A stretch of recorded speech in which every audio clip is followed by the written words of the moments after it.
Testing, 1, 2, 3. Testing, 1, 2, 3. Testing, 1, 2, 1, 2. Hey there, hi there, ho there. This is Ralph Hayes Jr., RH Jr., Reality Check, coming to you live over the internet through a series of tubes known as the Boob Tube of YouTube, bringing you another broadcast of my little contribution to the clutter on the internet, Spleen Squeezins.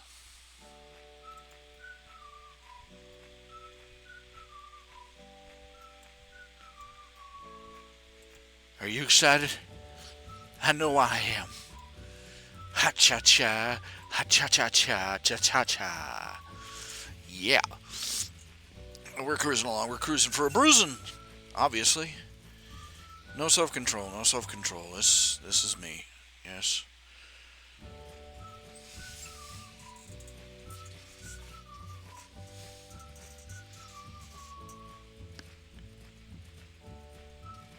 A long day of trying to resist temptation and failing.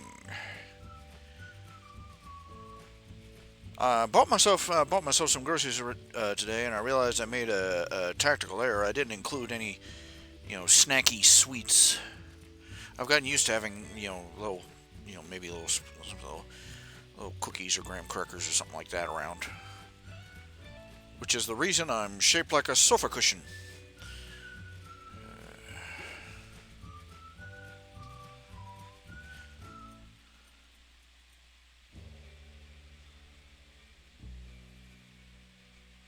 But such is life. Such is life. What can we say? Analytics, stream health, complete crap. Why? The instant I start streaming, it just chokes off. Why? I think I'm going to have words with my service provider. I'm trying to live stream here, and some funky crap going on. YouTube is not receiving enough video to maintain smooth streaming. Now, explain to me. As such, viewers will experience buffering. And you ask for more info, and it says the same thing over again in the exact same words. YouTube, you suck at your job. Okay, let's see. Okay, and once again, I forgot this stupid "La La La" by Otis McDonald. I hate this song.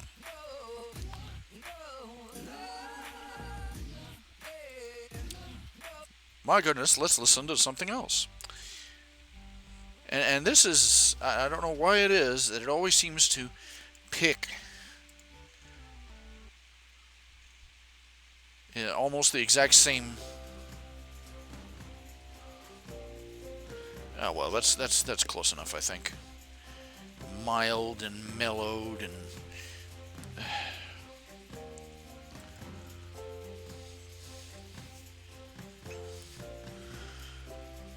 Okay, let's see here. It's YouTube. It sort of cheeses me off that originally the original setup for live streaming, push a button and it tells everybody on Twitter and Facebook, hey, he's broadcasting.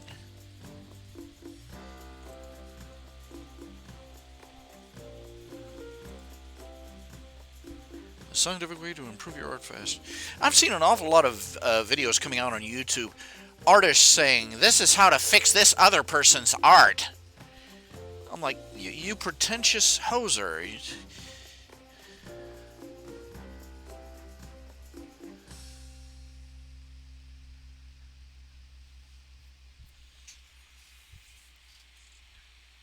Yeah, the current monkey in the barrel is Vivzy Pop and her creation Has Been Hotel. I'll say this much: Vivzy Pop. I've seen her other work before. It all has in common certain things. Namely, it's monstrously cluttered. It's very very tightly packed with detail. And her art style is not for everyone. Let's just say that. Her characters are, ultra skinny. They're almost all ultra skinny and almost over animated in many regards, and just chock a block with details that would make it a nightmare to animate or to produce as a show. I want you to consider how many headaches they had with My Little Pony, and most of it was, and everything was preset so that with a push of the button they could change their color and hairstyle and put a different cutie mark on their butts, and still they had all sorts of trouble with details, getting lost and stuff. She overdoes it. Let's put it that way. But everybody is climbing out of the woodpile to lecture about other artists on the web, largely in DeviantArt, and talking about and doing their own drawing pad talk where they correct the other artist's mistake. I'm like, just I mean, there's some really bad artists out there, and and I've done I've even done that myself. I could draw this with, I could draw better with a pencil stuck between my butt cheeks. But these people are making a career out of it, going out and finding another artist that they probably really can't hold a candle to, criticizing how they draw their characters and the style they use, and then correcting it on YouTube for everybody to watch. Now,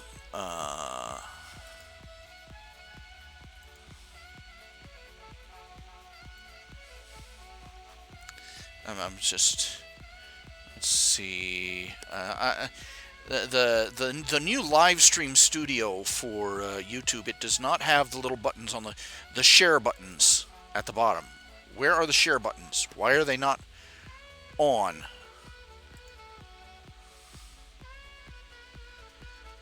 I have no idea how to pick what opening screen image they use for these things either. And I'm like, I don't know how the machine picks it. Is woof. Oh, I just burped. Funyun burp.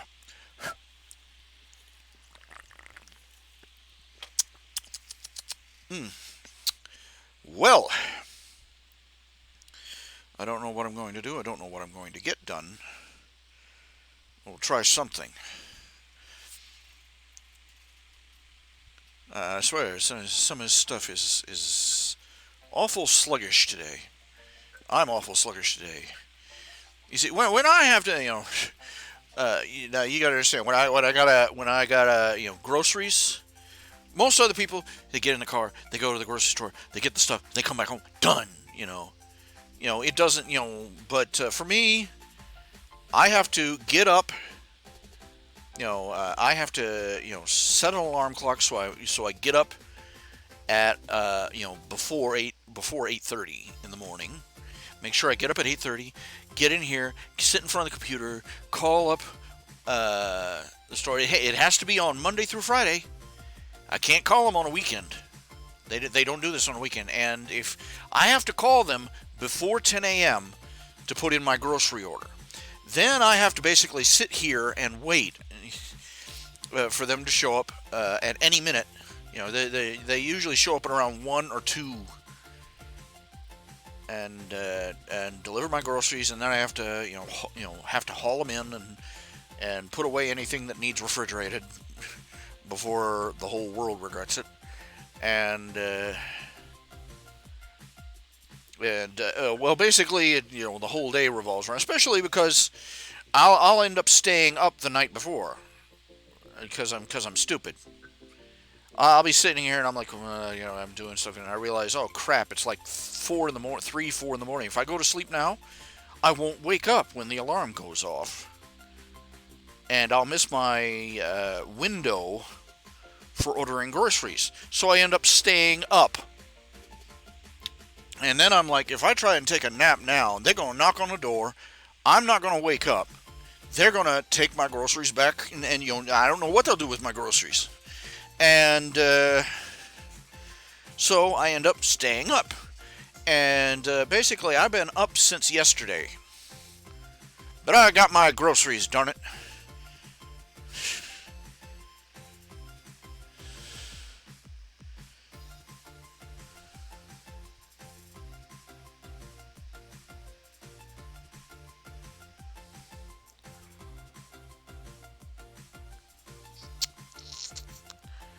I did order a couple bags of chocolate chips. I figured, if I'm gonna have snacky foods, I'm gonna be craving cookies and stuff. I'll bake them myself. I've got make them in my little toaster oven. That way I'll have to get up and get involved in the process rather than just ripping open a package and snorking them down.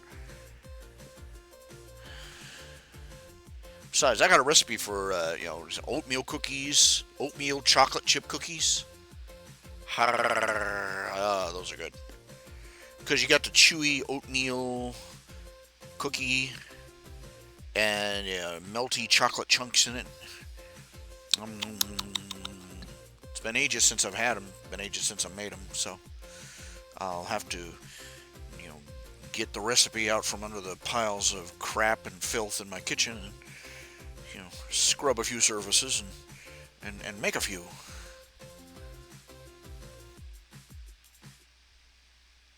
Tip for frying bacon: don't fry it. Take it, lay it out in a cookie sheet. Stick it in the oven at about 400 degrees for 15 minutes. Voila. I just changed your life. Because now you will get perfectly done crispy bacon just right. You'll have to, you probably have to practice, adjust the time a little bit. Spread the bacon out, so, all the pieces are laid out flat, because, if you don't, they stay greasy and soggy. But there you go. It's way easier than standing over a frying pan trying to dodge the spit coming off of it. Hi! Okay, we got Mr. Cartoon Critic in the channel. Mr. Cartoon Critic. Well, yay. He's a critic. Run for your lives. Now,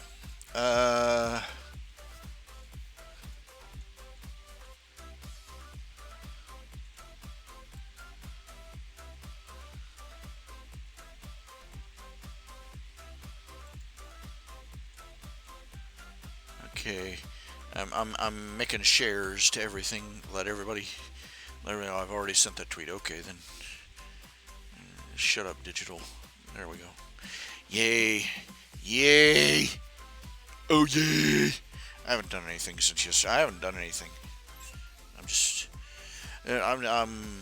I'm rambling.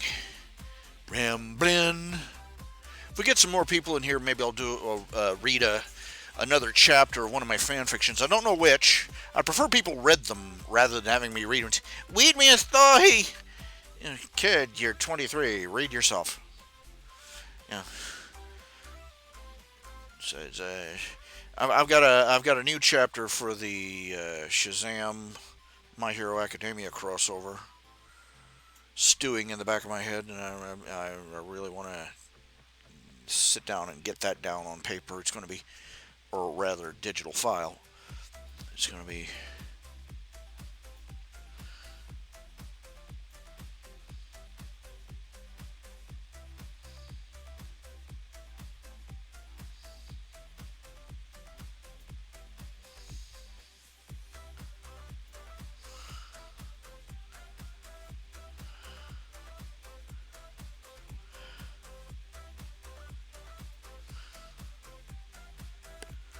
Anyway, the newest chapters seem to be generating a lot of like button pushes. Kind of wish they'd generate some more traffic and more, if you like, I prefer comments, and if you're not going to make a comment, I prefer they throw money, because a couple of bucks. That's why I got the Ko-fi account. But that doesn't seem to be doing anything either.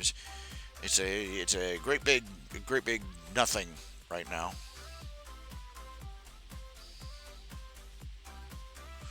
No, the Valentine's Day greeting cards thing that is open on the front page of my website, that is still running on $50 even. It's a full color picture, full color digital art. With your choice of message.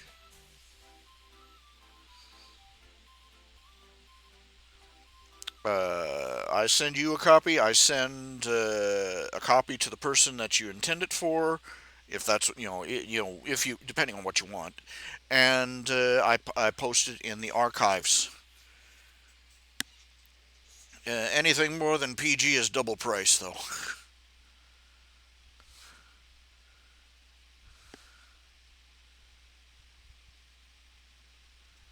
And no, I don't do. If you have to ask, probably not. No, I won't do it. Uh, I retain the right to refuse service to any person who requests something that is outside my principles. So, if you want me to draw something and it's questionable, ask first. And no, I don't care that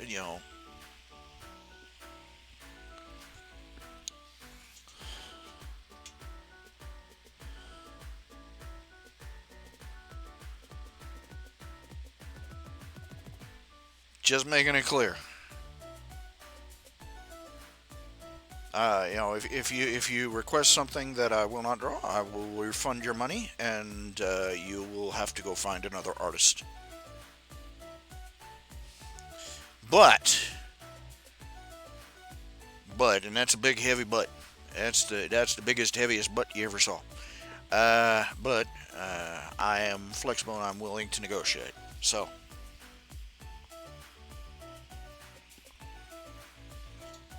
I got some. Oh man, I got some of that. I got some remedy powder, antifungal powder, and just rub my eyes. Bad mistake. A little bit of burn in my eye. Rinse my eye out here.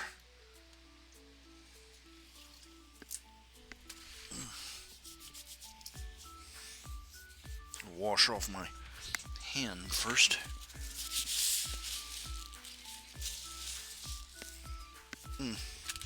Now, in the news. I don't think there's much in the news. It's starting to get pretty horrifying what's happening in China. They've got footage in China. People, apparently the police have been going around locking people up in their apartments, barring the windows, barring the doors, and leaving them there. And somebody got footage out, camcorder footage,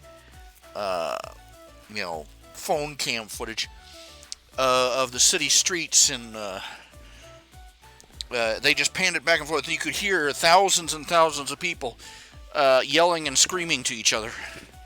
Apparently, they were yelling something, yelling. Some of them were yelling for help. Others were yelling to one another, "Hold on, we'll be okay. Hold on."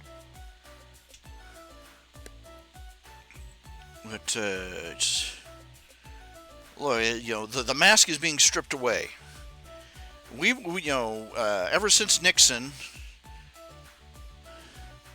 that son of a bitch, gave them favored trade nation status with our country. That we've been willingly pulling the wool over eyes. These people are, the people of China are in the grip of a monstrous tyranny, a communist party, a communist empire that has taken over their country and is committing atrocities right now. And I've never been so ashamed of an American president as I was of George W. Bush, the first, when he went out and, right after Tiananmen Square, after the government came out and slaughtered people wholesale on live television right in front of the entire world, just to, for daring to protest for democracy, piling their bodies up like cordwood. And our illustrious W. the First ran as fast as he could to China to shake everybody's bloody hands and ensure them that this wasn't going to affect trade with America at the least. Takes a just and they've not improved. Let's put it this way: they've not improved. Everybody going around, all the capitalism happening there is mellowing them out now. It's just made them fat and powerful. When you engage in open trade, one-way open trade with a tyranny, all you end up doing, you don't end up helping the people there. You end up making a fat tyrant.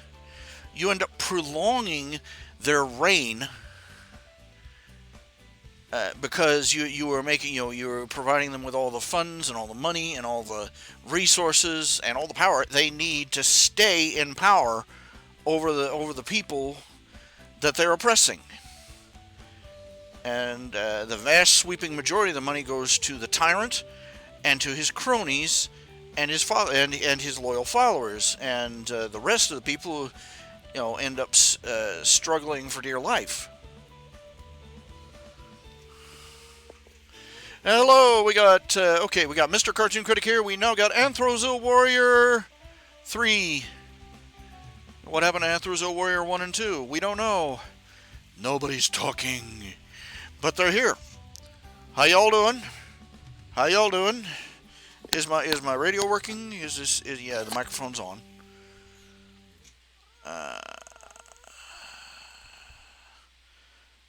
Sweet merciful crap.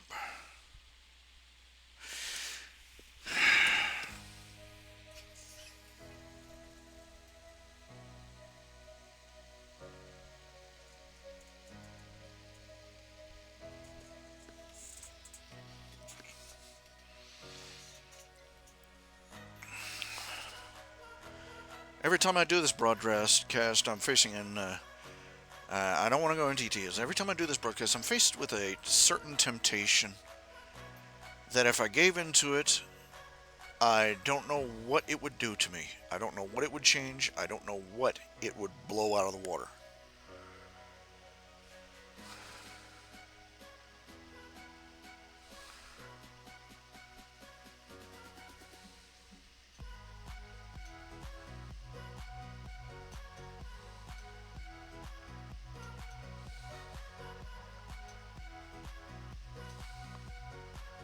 But I don't yield to it, and so the time rolls on. Time and tide roll on, and here I am. Same as always. I'm not happy. I was just okay. It's already the 10th of February, and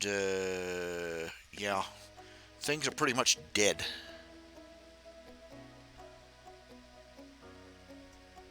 My own fault, I suppose.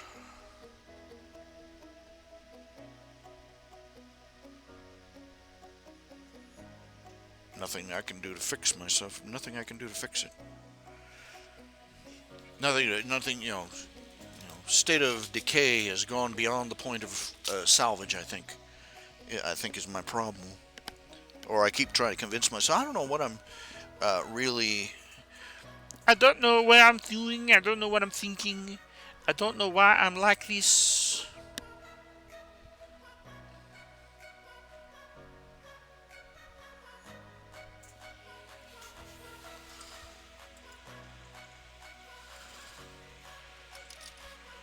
I've reached a point where all I've got to, the only thing that brightens my day is fan comments from the fanfic forums.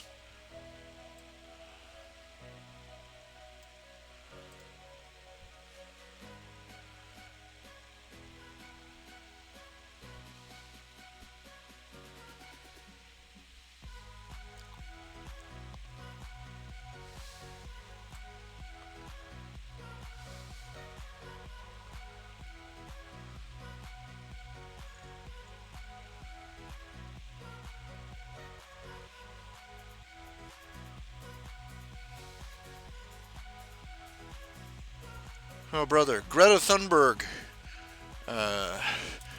Dropout at large. Autistic dropout at large is getting her own BBC reality show. This is a teenage girl who hasn't been in touch with reality in years. Her parents ought to be flogged. Oh, here, get this. Which country puts the most plastic in the ocean? Pollution in annual metric tons. China, 8.8 million. Indonesian, 3.2. Philippines, 1.9. Sri Lanka, 1.6. Thailand, 1.0. Bangladesh, 0.8. And the United States, 0.3 million, zero point 0.3 annual metric tons. 8.8 M.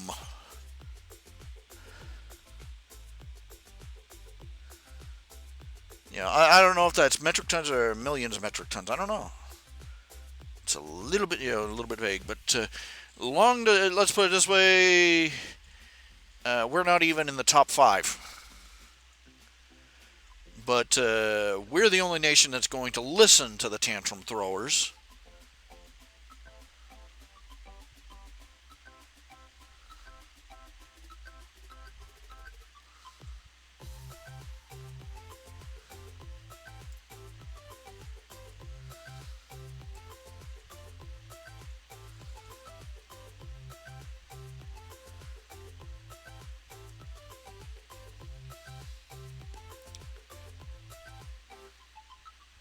Dwight Eisenhower, 1945. Man had better insight into human nature than people give him credit for. Quote, get it all on record now.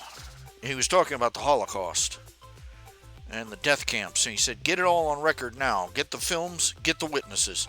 Because somewhere down the track of history, some bastard will get up and say this never happened. Crap, man. He seriously underestimated humanity. Forget denying the Holocaust. There are people out there that deny the world is round.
Oh yeah.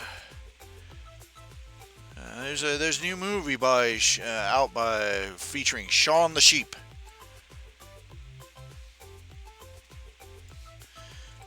Him encountering the Shaun the Sheep and his flock run into a little alien from outer space. It looked very cute. Never got a chance to see it though.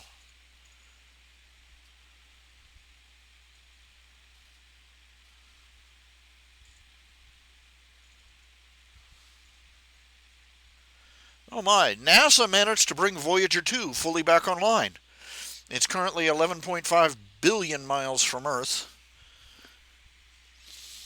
Yet they can't seem to get my cell phone to work.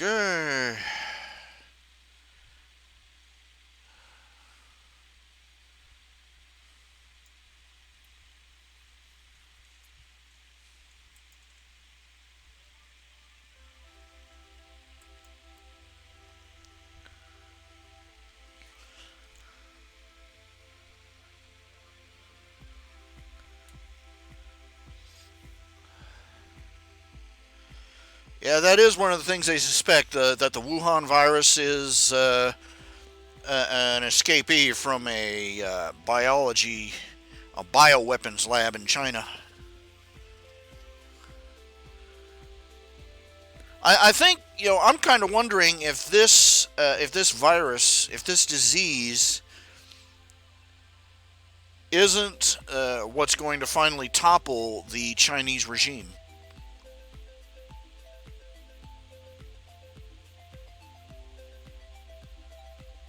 They've had they admit to almost 1,000 people dying of it already in China. They've had to quarantine something like 40 million people, and it's as leaky as a sieve. The quarantine is, and so I'm thinking, uh, when time and tide and struggle and people desperately crying out for freedom have gone unheard for too long. Uh, uh, that whether you want to blame it, whether you want to say God is answering prayer, or whether you want to attribute it to the natural entropy that comes from living under a tyranny.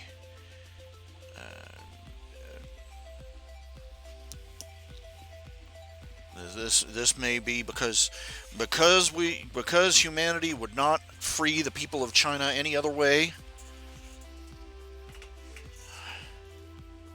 The consequences have stepped in an entirely different fashion.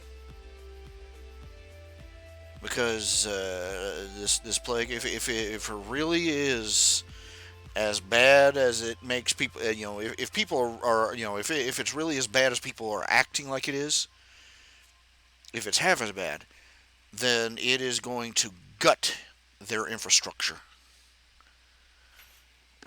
In a tyrant nation, no matter how much resources and money, American, no matter how much American dollars they have, it's not going to buy them out of trouble, because tyrannies are incredibly incompetent at this sort of thing. The only thing tyrants are good at is crushing people underfoot. That rubbish about at least they made the at least he made the trains run on time. No, not true. In fact, after the guy that was attributed to after he died, by the time he died, there were no trains in Italy. Mussolini.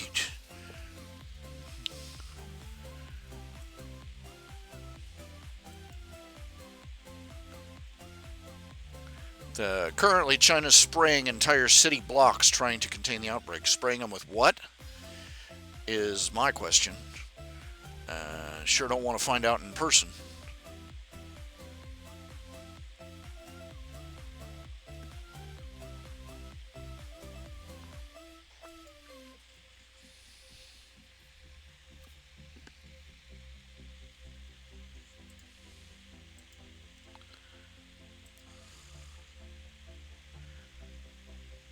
Uh, what can be said?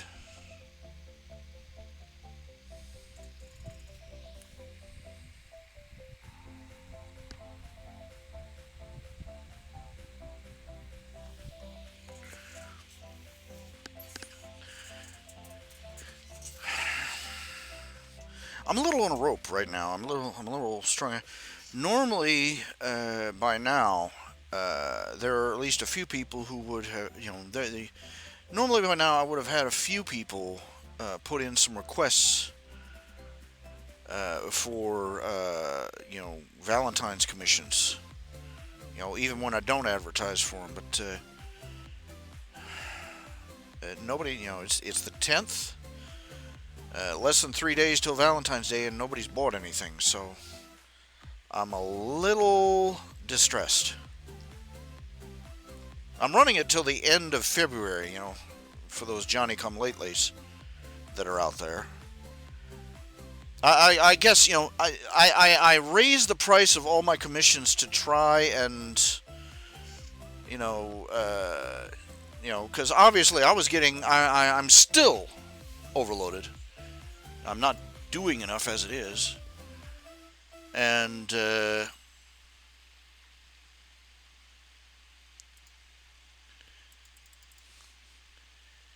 and well, it's just too many commissions coming in. I was not getting them out, so I decided the best option was to raise the price of my commissions so that I wasn't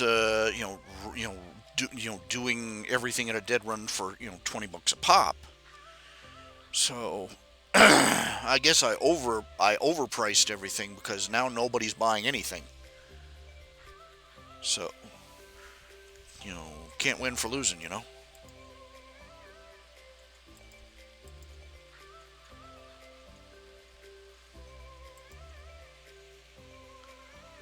Now, okay, we have got two people in channel, Mr. Cartoon Critic and Head Through Zero Warrior 3, and I'm really not. I'm I'm really not trying to think about things right now. I'm really trying not to think about things right now because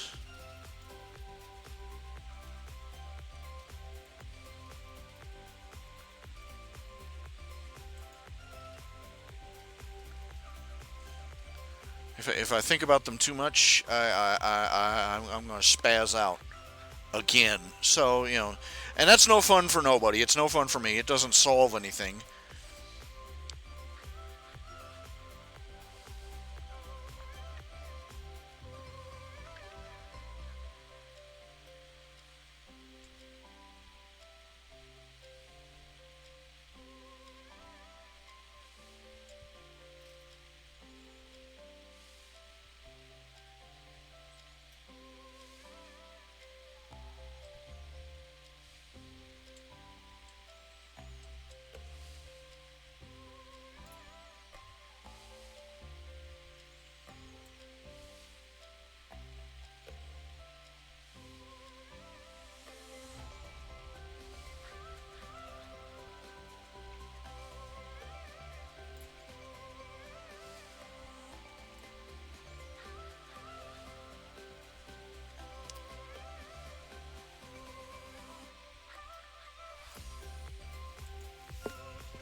Talking here, I was talking in Facebook about this new movie coming out.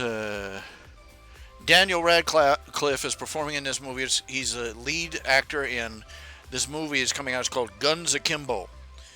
The idea is that he's this meek, he's this mild-mannered, middle-road office worker at some tech company, and he gets shanghaied.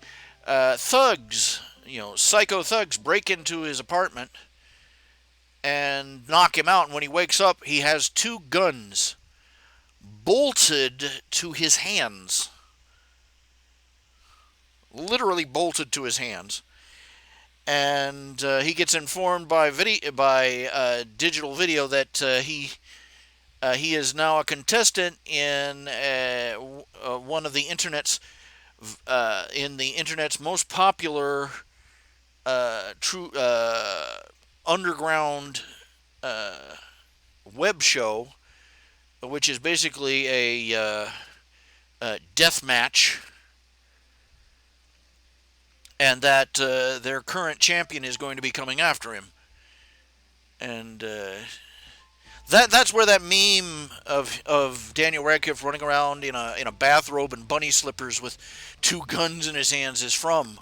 It was a still from the shooting of the movie. Now, I was saying here, talking about it, telling the others about, that, and Eddie Calvert goes, I'll be so glad when he stops feeling like he has to distance himself from Harry Potter. And I'm like, well, considering that you just mentioned him and the first thing out of your mouth about him was Harry Potter, he's apparently got a ways to go.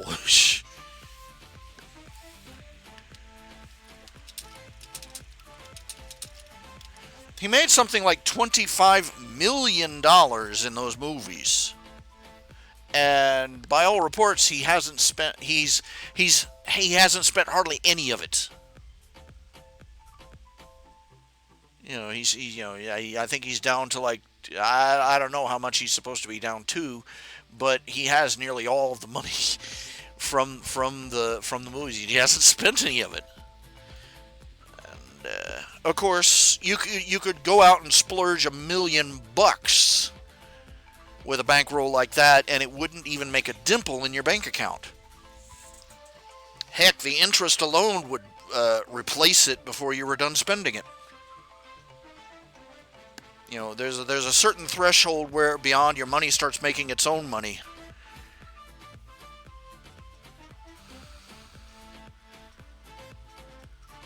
And you really got to work at it to screw things up after that point. Anyway.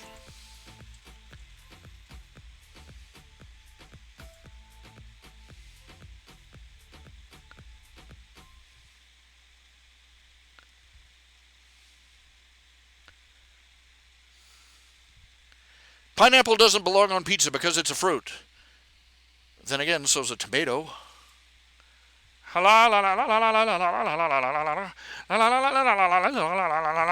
Ha!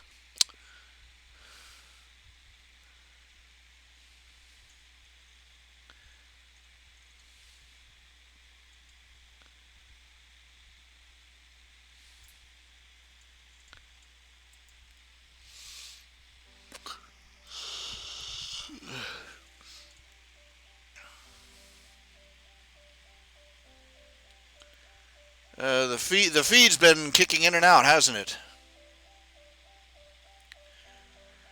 Please type something in the chat window so I can tell whether the feed is still going. Because they've been diddling around with this setup and it's making problems. So, Mr. Cartoon Critic, Anthrozo Warrior 3, please type hello.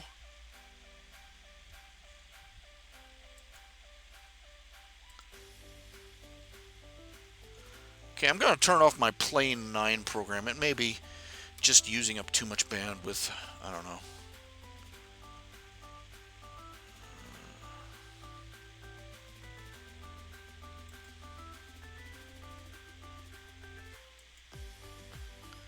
Turn on the old classic background. YouTube is not receiving enough video to maintain smooth streaming. Don't bite me, YouTube people. I can't do anything on this end. I'm shoving the footage down the pipeline as fast as I can. Compensate.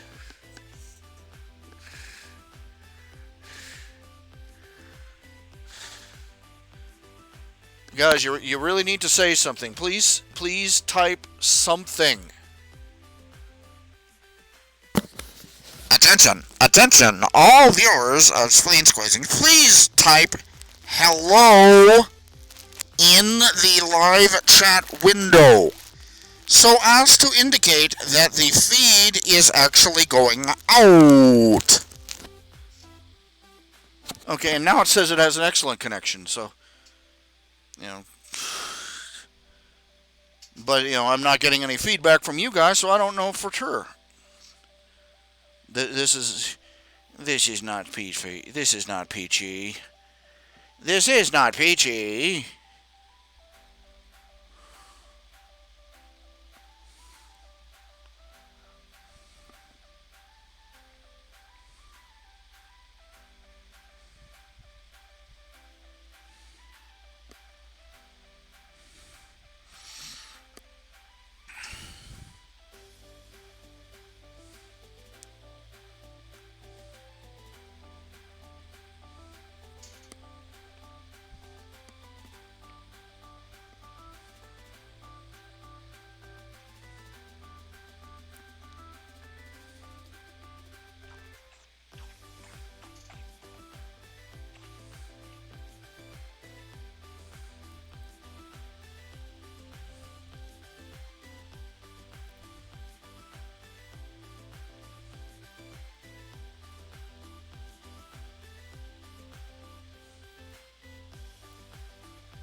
Nobody's talking.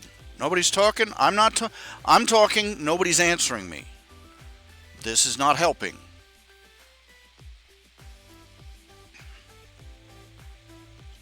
It's the Chinese. They cut off our feed. Hello, is this thing working? Is the video going out? Is the digital going out? Is the audio going out? The audio is going out. The music is going out. Everything's going out. But for some reason, nobody wants to talk to me. Why is this? Why for you do this to me, guys? Why? Come on.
I'm really not getting any feedback here. Okay, Mr. Cartoon Critic, I'm really glad you're back because you didn't say anything. I'm sitting here, I'm messing with the feed, and hey, guess what? The feed is now in excellent condition. Uh, Imagine my excitement.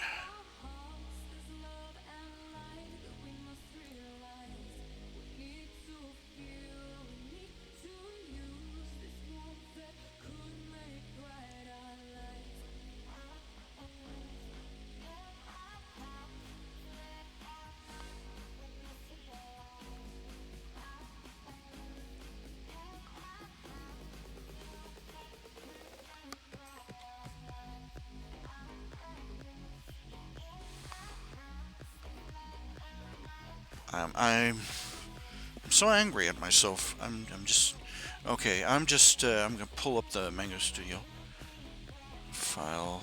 Open.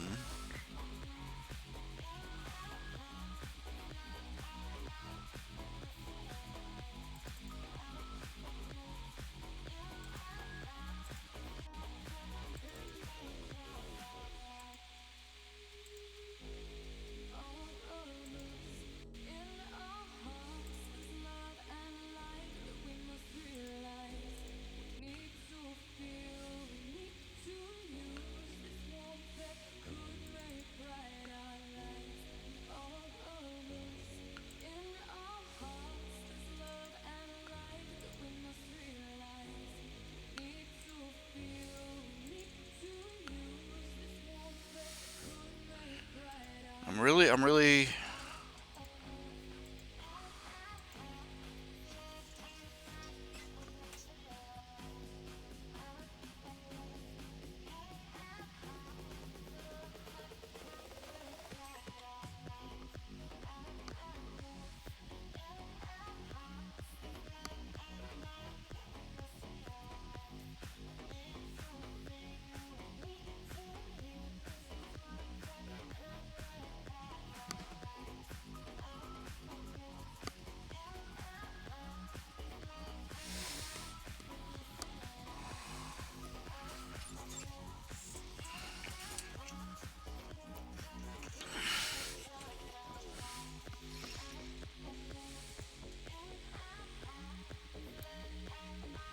Okay, I'm trying to focus. I'm trying to be disciplined here and start working on something. But let's see here. Pictures, pictures, pictures, documents.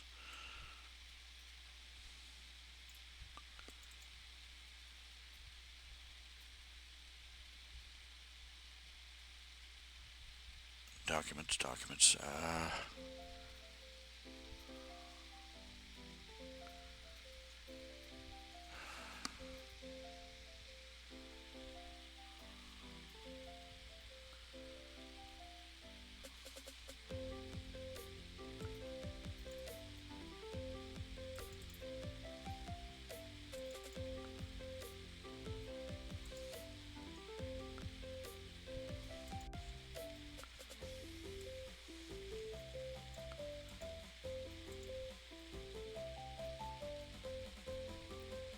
everything. Okay, I'm going to take a minute. I'm going to post a couple of pictures to my Patreon. Just, hey, I'm still alive stuff. So, just,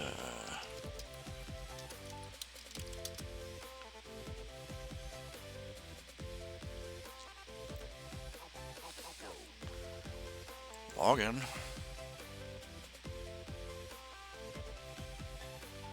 Log in.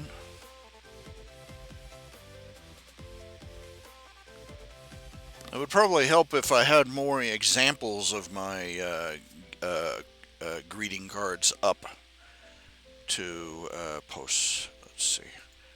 Posts. New posts. Image. Okay.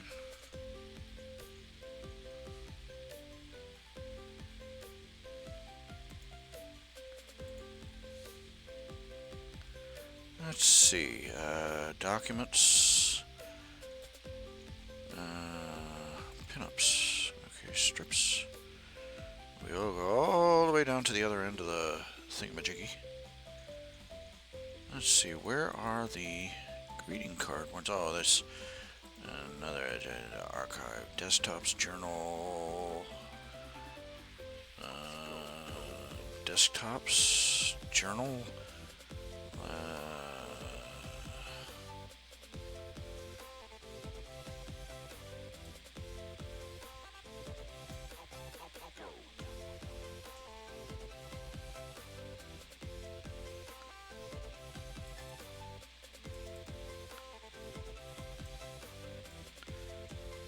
that's the desktop window.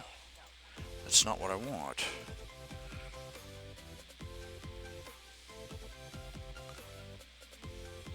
Goblin Hollow, journal, nip and tuck. No, it's not it. Pinups, strips.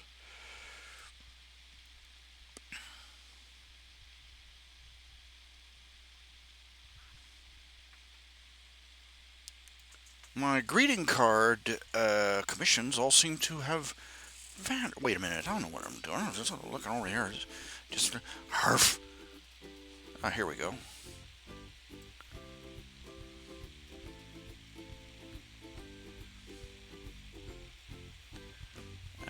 Here we go. Found him.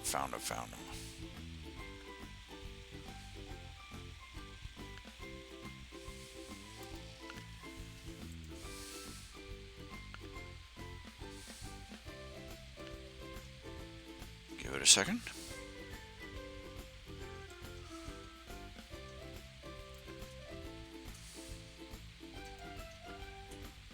I can add more than one image. Here we go. Might as well do that.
Okay, I'm just posting a few greeting cards here. Let me switch this over so you can see what the flippity flop I'm doing here. There we go. Giving people on my Patreon a quick looky-loo at some of the commissions that I can do for them.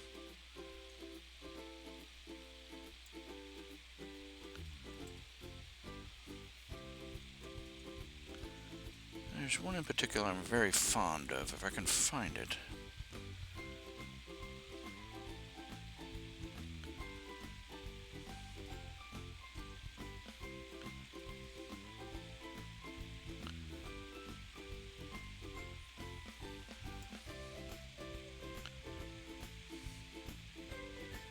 Ah, there it is.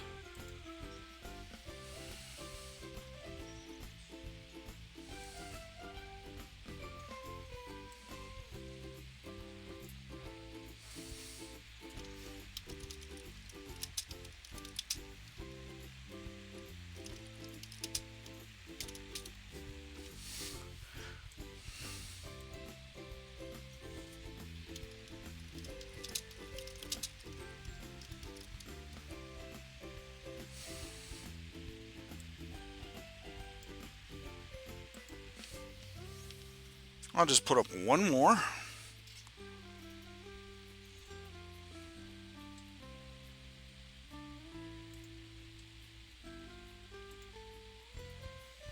I'm very proud of that particular one. You know, the very simple, just a mouse with a cupcake. But it came out. You know, there's something about it. It was just so simple yet so perfect.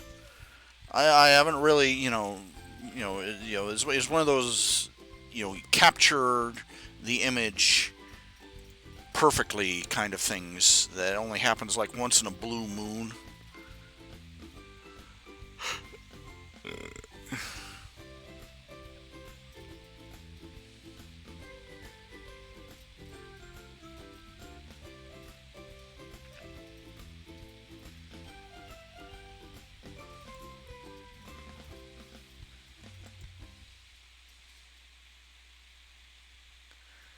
Let's see.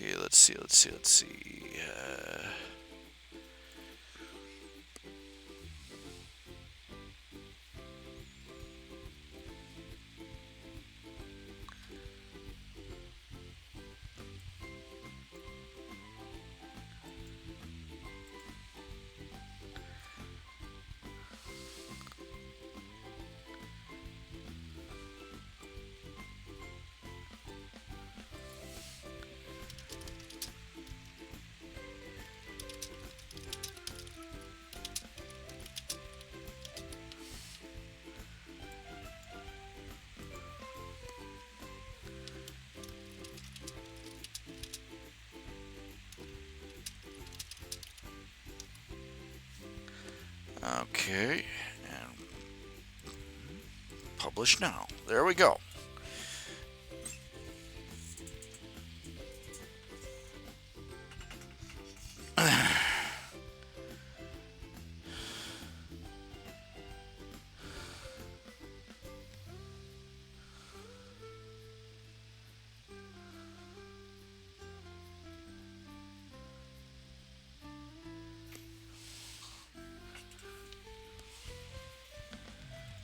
Alrighty.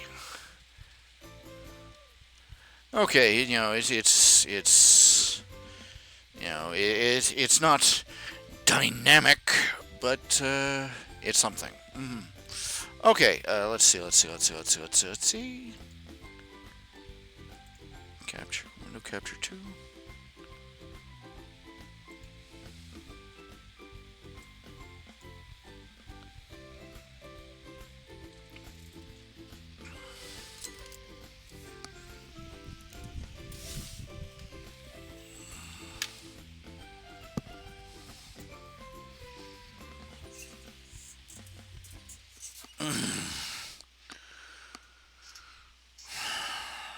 I gotta think about stuff for a second here.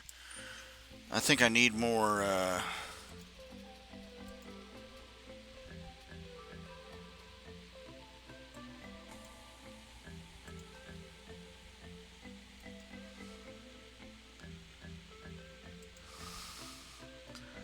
think I need to come up with something a little bit better for that.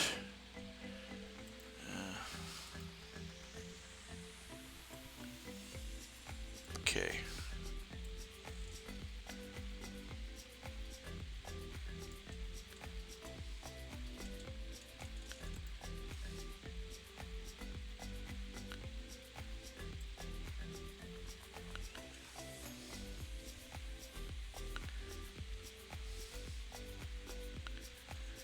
Half the work is just figuring out how to lay out the page. This will work. No, this won't. This will. This won't. This will. This won't.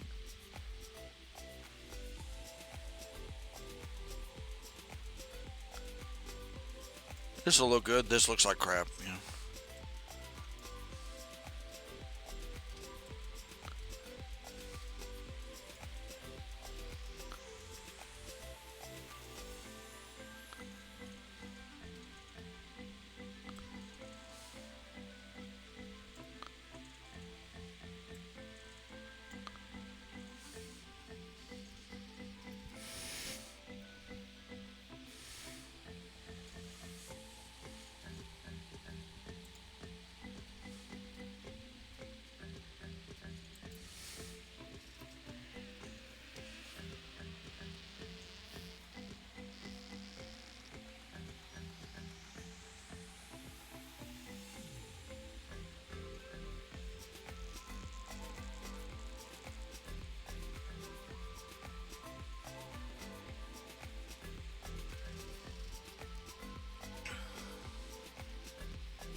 Figuring out the layout of the story. I'm telling the story as I draw it. I don't have a rough draft of the story.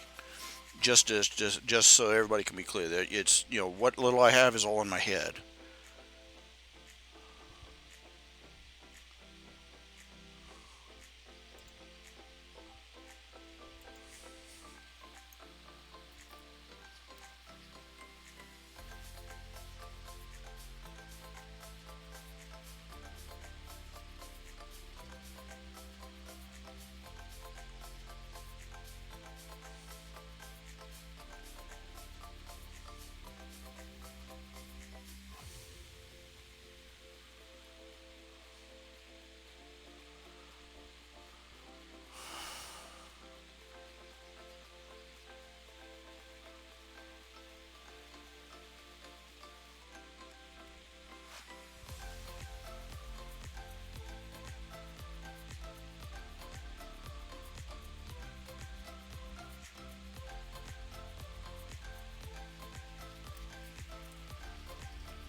That's a start. It's on a rough start. Basically, the dragon's dying. It's being really noisy and slow about it. Quentin goes to inform the Duke that hey, things are progressing, It's awful, but the thing's about to die, going to be dead soon. And he finds the Duke putting on his helmet and armor. It seems that the Duke of Greymulkin is finally tired of waiting for an excuse and is now marching on the Duchy of Grand Fendwick with the forces he has mustered. Dun dun dun.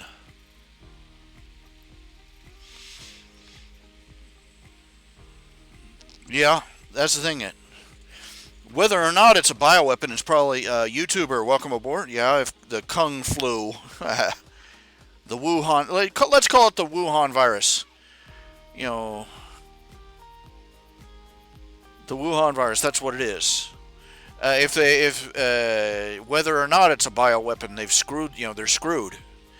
They tried to cover it up rather than try and deal with it, and tyrannies are really great at covering things up, but they're not too great at actually dealing with shit.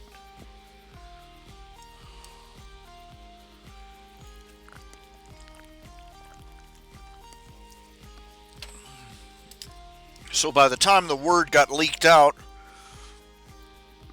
things had progressed to the point that, when all the other nations, I bet you pretty much all the other nations could have stepped in and helped out with, medical, biological research and stopped this faster if the Chinese government hadn't tried to play silly buggers with it. But now they're turning on their own people and barricading people. In entire apartment blocks are being boarded up into their own apartments. Bars put on the windows, the whole 9 yards. And it looks like they're being left to die. This may, and I said earlier, this may very well be the thing that causes the fall of the great communist empire of China. It wouldn't be the first time that the ruling elite of China imploded. I mean, that's pretty much China's history. The Manchu dynasty and the Kung Fu, all these other dynasties that came and went and executed each other, and that's the thing of it, is that China is so big. They would get invaded by these other people that would conquer them, and then they just sort of engulf them. The invaders would come in because they wanted all the goodies that civilization had. They came in, they invaded, they conquered, and then the culture swallowed them up. They eventually married. They started adopting Chinese culture, started adopting Chinese language, started marrying Chinese women, and pretty soon they were Chinese themselves. Yeah. So it wouldn't be the first time that once again, our short-term thinking. We tend to discredit the idea that the institutions we've seen around since we were children could actually fall. The idea that the idea of America ceasing to be, even as a concept, forever, is baffling to a lot of people in and out of America. Of course, the Soviet Union ceasing to exist the way it did wasn't even a pipe dream. Most people figure the only way the Soviet Union would end is at the end of a nuclear apocalypse.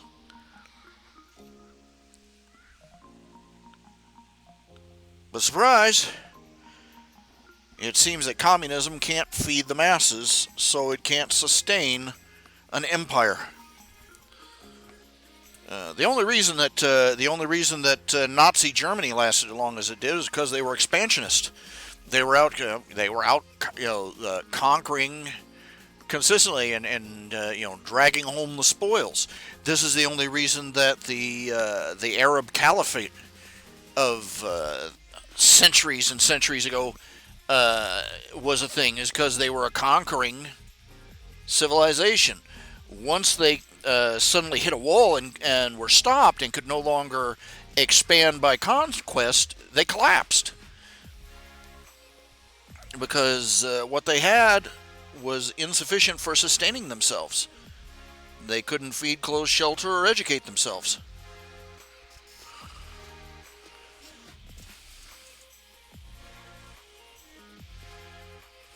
And so, boom, boom goes the dynamite, you know?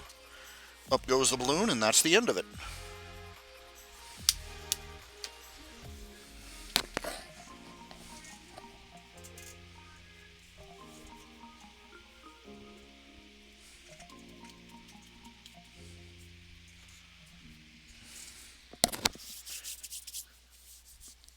When I was growing up, I can tell you, I grew up through the Cold War, through, from the 70s to the 90s, and the idea of the Soviet Union just going and disappearing, uh, and not even in the way we would have expected it. It just fell apart at the borders, basically. All these nations that they'd conquered just basically started falling off, like badly stitched on Frankenstein monster parts.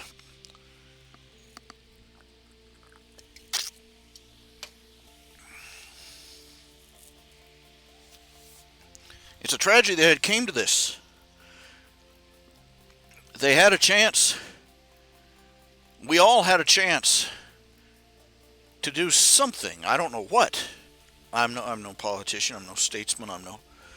I'm no military leader. Certainly not. And but we could have done something other than what we did when Tiananmen Square happened. If we had cut them off, if we had never gotten in trade with them in the first place, they would have starved themselves out just like the Soviet Union did. If we had cut off trade or demanded huge concessions, or just flat cut off trade after Tiananmen Square, said we can't deal with you. You're psychopaths. No, we're not going to have our companies pumping our wealth into your country. Goodbye. The Chinese, the Red Party, Chinese Party would have imploded. But we didn't do either of those things. We kept them fat and happy. And now a disease, because of and probably because of their own shoddy biowarfare safety measures. There's a reason "made in China" is a side word for crap. Uh, I wouldn't want to wear a biohazard suit labeled "made in China."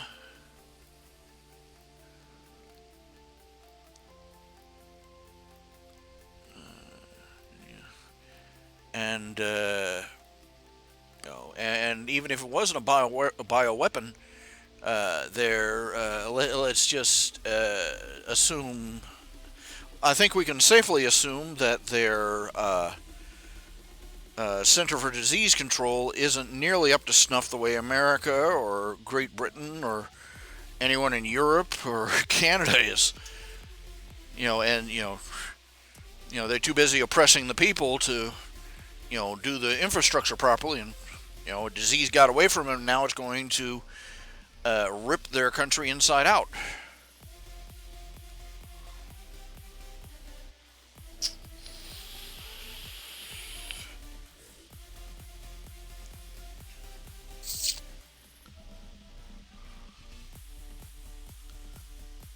People don't really appreciate that.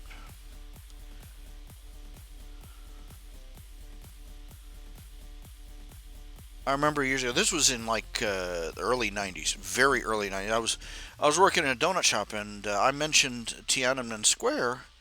One of my coworkers, she was the manager. She was, I believe, she was an assistant manager. She was pretty high ranking. She was about. She wasn't that much younger than me. She was only like 5, 10 years younger than me. Uh, and I mentioned Tiananmen Square, and she said, "What's that?" Oh, well, pardon me. Only the biggest televised human atrocity ever committed by a government against its own people. Hello? He said, I don't remember that. I was just a teenager when that happened. Yeah, I was barely a teenager when the space shuttle blew up. I didn't frickin' forget that. I remember when the second one blew up.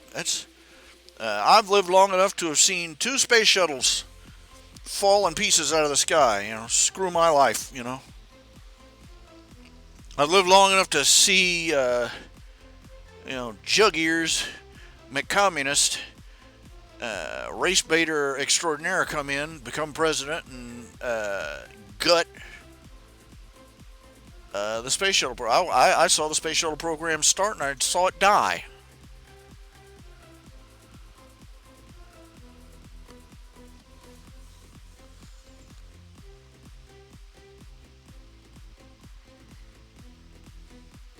Bastards.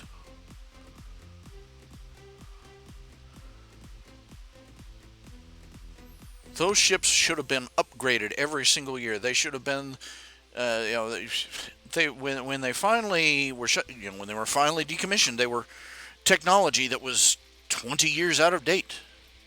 Those things should have been upgraded every single year. They should have been the pride of America. Yeah, they should have been the first of America's space fleet. They were the pride of the nation. By the time they ended, they had less computing power aboard. The computers aboard the space shuttle would have fit in the corner of your cell phone and rattled. And an app could have taken care of most of the functions of the computers on board the space shuttle, and they never upgraded.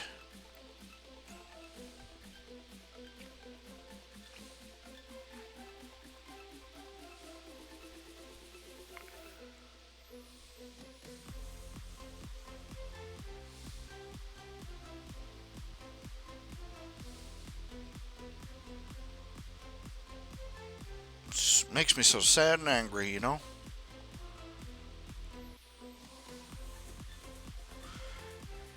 You realize for the past, it has been, let's see, since 1969. Let's see, how many years has that been? It's 31, 30. For half a century, it has been technologically feasible for any moderately advanced nation to build a ship that will go to the moon. Okay? We were able to do it back in 1969 with computers that were barely above vacuum tube level. And they built them. They built that son of a beep, and they got to the moon. They went back 2 or 3 times to boot, just to show everybody that they could. And then we stopped. Why? Because it was a government program. The only reason we have an internet is because they release, they fiddled around, the government invented the internet. No, it didn't. They invented a protocol for modulating, for sending data back and forth along telephone lines. And they did nothing with it for something like 50 to 60 years. Oh, they had stuff that the rest of us didn't see in the public market, but on paper for years it just didn't do anything with it. They had mouses and modems and everything. But the instant it hit the public domain, ding ding, the internet was born and became the monster it is within less than 10 years.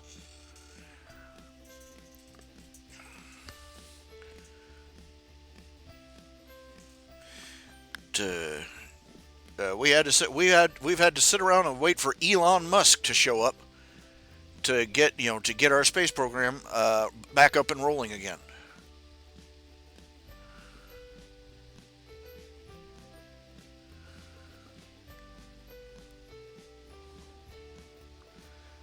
Oh man, they try to make a big scandal about Elon Musk. Apparently, let's see. There, you remember those kids that got trapped in an underwater cave in Thailand? They went spelunking with their teacher, and the rains came in, and the tunnels flooded out, and they couldn't get back out. They weren't underwater before the rains, but and Elon Musk hears about this, and he decides, hey, I think I'll help him out. Hey, what the heck? It might be a little good PR, And he and his dream team get together and they start working on building basically a little pod, a mini sub that the kids each kid would climb in one. They'd seal it up, and then they would conveyor belt them out of the caves. And while he's working on this, he went all the way down to Thailand, and talked to the people that were there, and talked to the government officials and everything, and some British expatriate cave diver expert of some sort living in Thailand bashed his work and said it was crap and it would never work, and Elon Musk sort of lost it and basically said, I went down there myself. I talked to these people. I didn't see you down there. And then he basically got juvenile, called the guy a pedo. And he said, just a schoolyard insult. And the guy actually took Elon Musk to court over it. And Elon Musk won. He pointed out that, he never mentioned the guy by name. And so technically, he couldn't be accused of libeling or slandering the guy.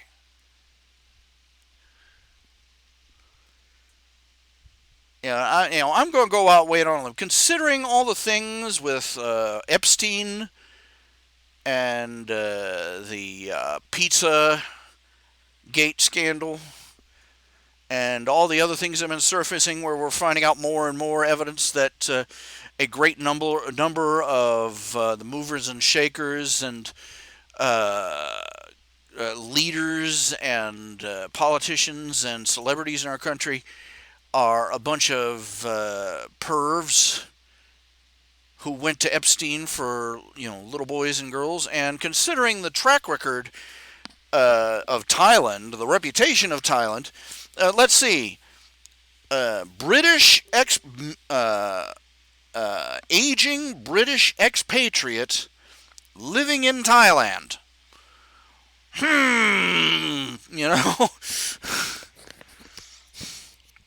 It was juvenile and was unsubstantiated, and it was a schoolyard insult. But they make him they tried to they tried to make Elon Musk out to be this ogre for doing he's one of these horrible rich people who can do whatever they think they can do whatever they want. They trying to rip him down. Look, the media looking for any handhold to tear the flesh off somebody that they don't like. But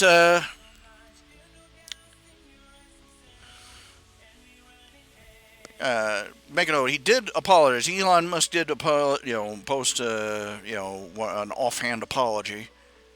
That was uncalled for. And at the time, Elon Musk was going through something of a difficult time. This was something he had predicted. Starting up his business. The boring company. The tunnel making company, and starting up trying to get the Tesla going, and all these other things. Basically, he predicted there was going to be a long stretch in the middle here where he was going to, where things were going to get really difficult. And he was right. Because, right about that time, everything, was not turning up roses. He was having trouble getting the Tesla going. He was having trouble getting the boring company going. Things from all different directions. And Needless to say, he was under quite a bit of stress at the time that he insulted this guy. And here he is, he's spending millions of dollars of his own money, trying to cobble together a rescue, basically a rescue boat to save these kids. Just doing it himself, and some Brit from who knows where comes out, this is a piece of crap, this guy's an idiot, and just basically bashing the guy and claiming he was only doing it for PR and just, and make it kind of, that'd sort of push your last darn button. Well, anyway, it's an interesting thing. I was reading this in a column. It noted that Elon Musk has one of these personalities where reality bends around him, as it were. He wants something to be a certain way, and he pushes by sheer charisma until he gets what he wants. And I'm like, that's a surprisingly accurate description of, every major corporate a-hole in the world, but it also describes, interesting enough, the people who did make great changes in the world. The basic breakdown they gave of Elon Musk's personality is, the same sort of personality you got out of Donald Trump, the same sort of personality you got out of Thomas Edison, the same personality that was attributed to Steve Jobs.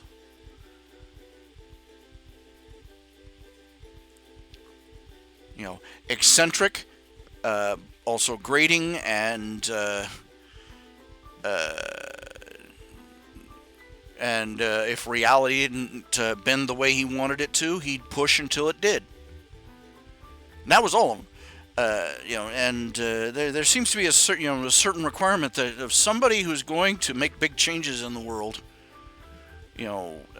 radical changes that are actually going to influence and improve the world.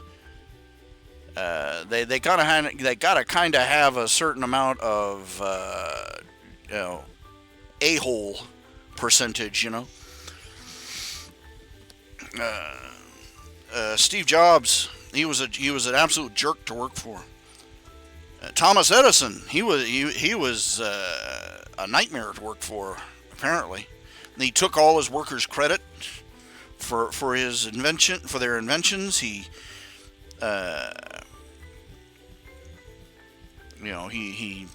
treated them poorly. He exploited homeless people as laborers.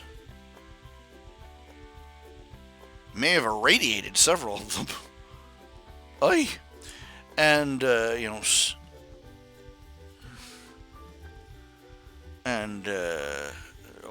Trump, he's not noted, a lot of people have noted he's not exactly noted for being smooth and charming. Charismatic, and he'll bully you over with his personality, but he's not subtle or smooth about it, to put it mildly. Great man who's done a lot of good things for other people, but not nice. He sort of falls under that good is not nice trope. I'd say that that sort of tells you something, that basically they got the portrayal of Tony Stark just about right in that sense, because here's a man who's literally hammering the world into a new shape, and he's kind of a dick.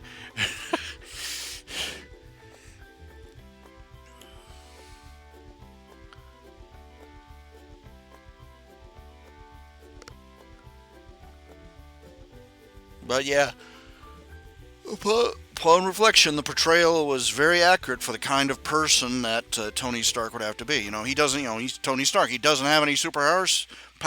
Screw it. He'll build a suit that gives him superpowers.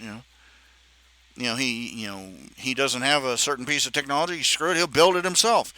If he wants something, he'll buy it, and then he'll buy in a choice between product A or product B, he'll buy both and save himself the time.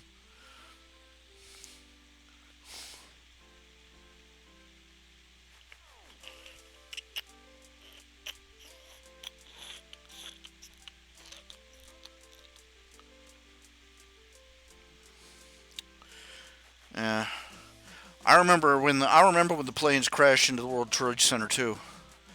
I was at the bank at that time. I was cashing my check, my latest paycheck. I remember that. And all the tellers started talking. Somebody flew a plane. Some terrorist flew a plane into a building. And you know what my first thought was? It says something about the incredibly cynical nature of my personality. But my first thought at hearing them gossiping about this was, well, finally.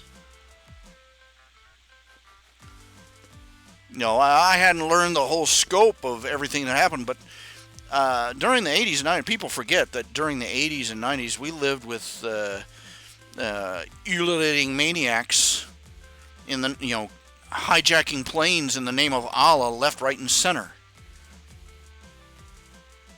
Planting bombs aboard them and blowing them out of the sky. And just all sorts of awful things they were doing already. And I was like, these people, they're hijacking planes and murdering people on the runway. And I'm like, I would just, in the back of my head, I was just wondering when are they gonna step up the game? Sooner or later, they're gonna step up the game where nobody can ignore it, and because everybody was refusing to deal with this, they were refusing to admit that Islam was at war with the West, and that the West was going to have to get off its denial padded ass and go fight. Or we were going to be prey for these people forever.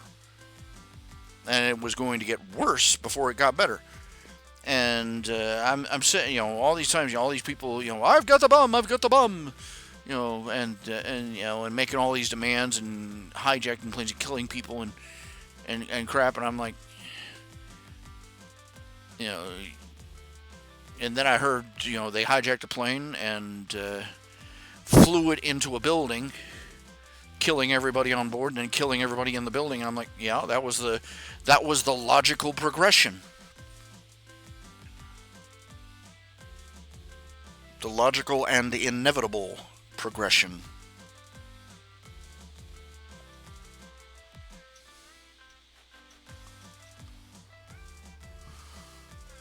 And then I saw more, as time went on, I went from the store to the laundromat and a couple other places, and I saw footage of what was happening, at the TV places, and realizing what had really happened and how big it was.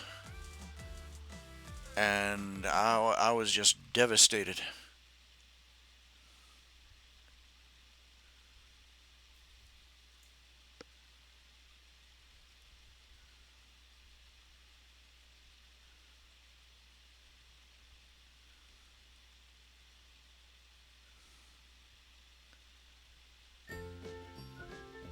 And seeing the footage of those people diving off the building, left with a choice between burning to death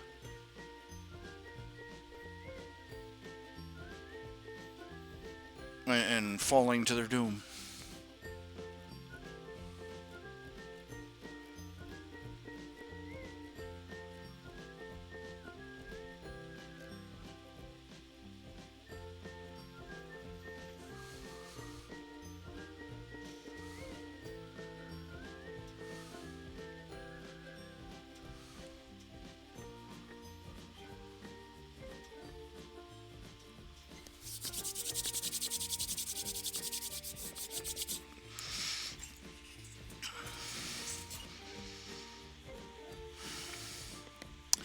Remember going to the laundromat later, I forget whether it was that day or the next day, and they were showing more footage on the TV in there, and there's some dreadlock, stank-looking guy standing there, and he looked at America got what it deserved.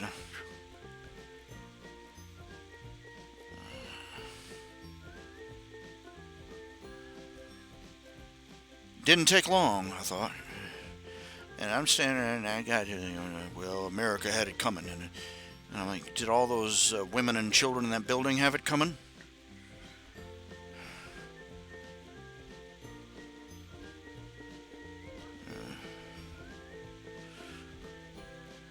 If he'd have pushed it, if he'd have said anything else, things would have gotten mighty interesting. I was a fat, dumpy nothing with pool noodles for arms. But it would have gotten particularly... It was a black guy. I'll say it. A man of indiscriminate color was making a derogatory comment about the United States of America. Come on, please. Look, if they can stand around there talking about how the white guy, the white guy did this, if they can talk about the white guy who supposedly did this crime, that crime, and the other, and they don't find out until later that it wasn't, but, if they can go, I'm sorry,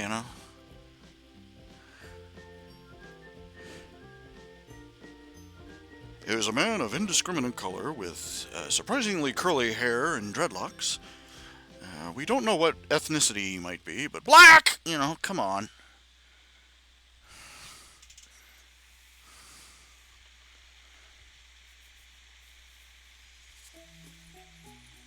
You don't want to know how many negative, just how many, I mean, he had Rasta dreadlocks and, a hat, and I remember he had a hat and a beanie. I'm like, yeah, you're from the local garden club. Yes.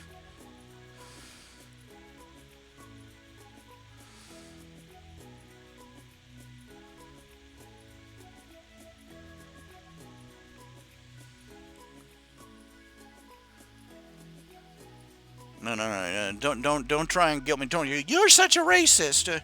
Oh, well, I'm in a subject of racism a good portion of my life. Give me a break. I've been blamed for everything from literally from the slaves, the slave trade of South Africa to the imminent bad weather, because I'm white and Western and male and Christian, take your pick. How can I offend you today? And everybody is angry and racist against me and being offended by the fact that I exist.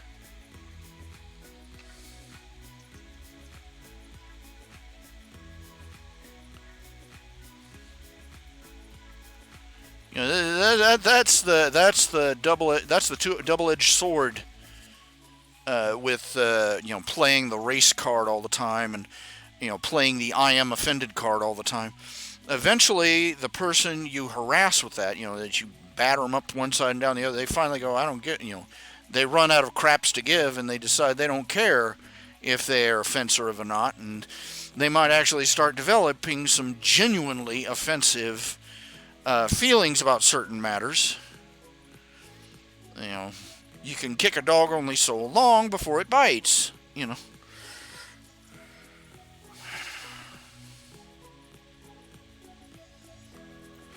You're such a sexist. All the feminists, rounding up on a guy. You're such a sexist pig. You treat women like crap. You look at women. You look down on women. You look down on us because we. Well, I wasn't when I walked in, but thank you. You're getting me there. This is how leftists combat racism and sexism, by acting like the worst examples of both prejudices themselves.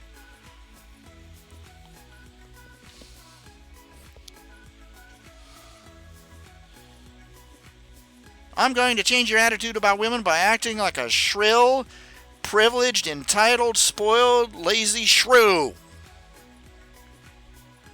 Well, yeah, that won me over. Yeah.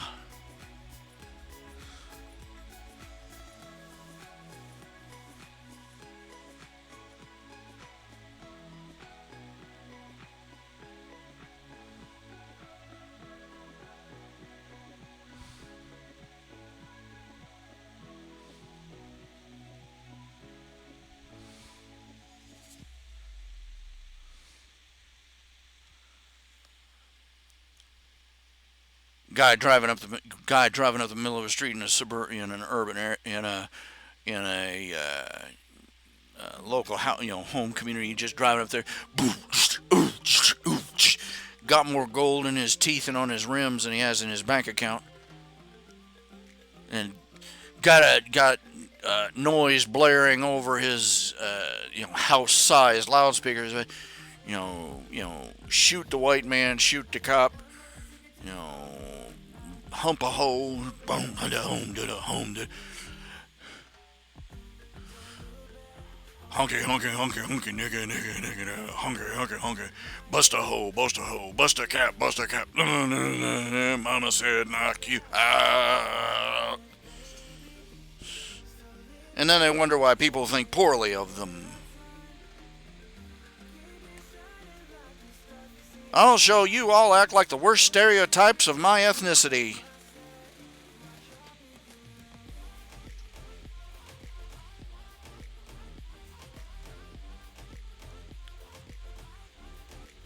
Dang, we had you pegged wrong. And it reminds me, there was one guy, he's a comedian, he's a black comedian. He was doing a routine, and in the room, of course, there was it was actually a good mix, black people, white people, just all different ethnicities. And there was a couple of, there was one skinny white guy sitting up in the front row. And and the guy was, and the comedian was having a little fun with it. And he pretended to respond for the guy. He said, "Well, I don't know about this, and gee, I don't really know about this comedian's routine." Blah blah blah blah. Pretending to be the guy's voice. And he stops and he goes, I'm sorry. We're giving you a hard time. Come on. Okay, could you tell me your name? And the guy goes, Tom Edison. And the look on that comedian's face, he just burnt. Everybody in the audience just boom, fall out of their chairs.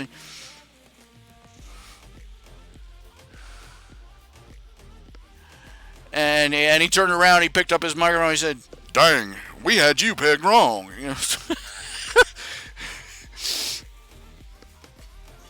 Sometimes stereotypes are true, and not all stereotypes are bad,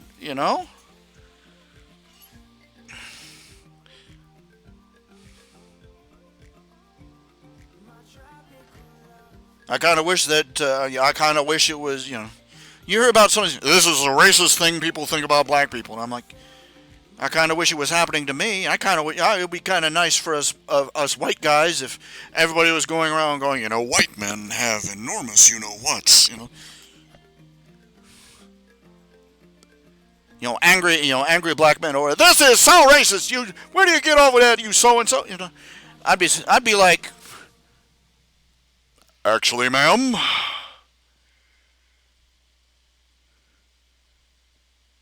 why, thank you. Grin like that guy on the Viagra commercial. But, and they're always talking about, how, fried chicken is racist, watermelon is racist, grape soda is racist, and grape Kool-Aid is racist.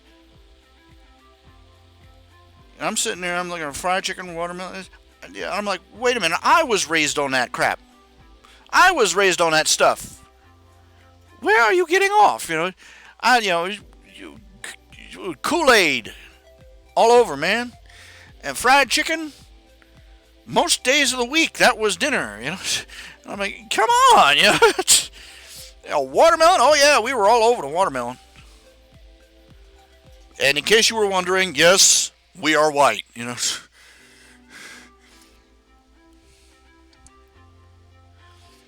Angry black guy sitting over there. This is the most racist meal I've ever seen in my life. Fine, more from me. Scoot it down, fool. Fried chicken. No. Watermelon. Oh. I actually ordered fried chicken and watermelon the other day. Had them deliver it to me from the grocery store. They didn't have whole watermelons. They only had slices. So I got one slice of watermelon. I want more of that watermelon. Whatever it is, I want more of that watermelon. It was good watermelon. The funny thing is that originally watermelons were considered a pro-black symbol. Because back when, after the Civil War and when they all got out, and they were all free and they were all, when they started sharecropping and farming, the first crop they could, because of the time of the year, the first cash crop that most former slaves grew was watermelon. It was they were like it was a symbol of their independence and their ability to thrive out on their own. And somebody else turned it into an insult. Oh, black boy, you got some watermelon? If they had been smart, they'd say, yeah, you ain't got none.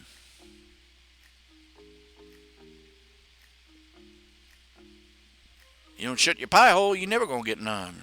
We grow it all, sucker.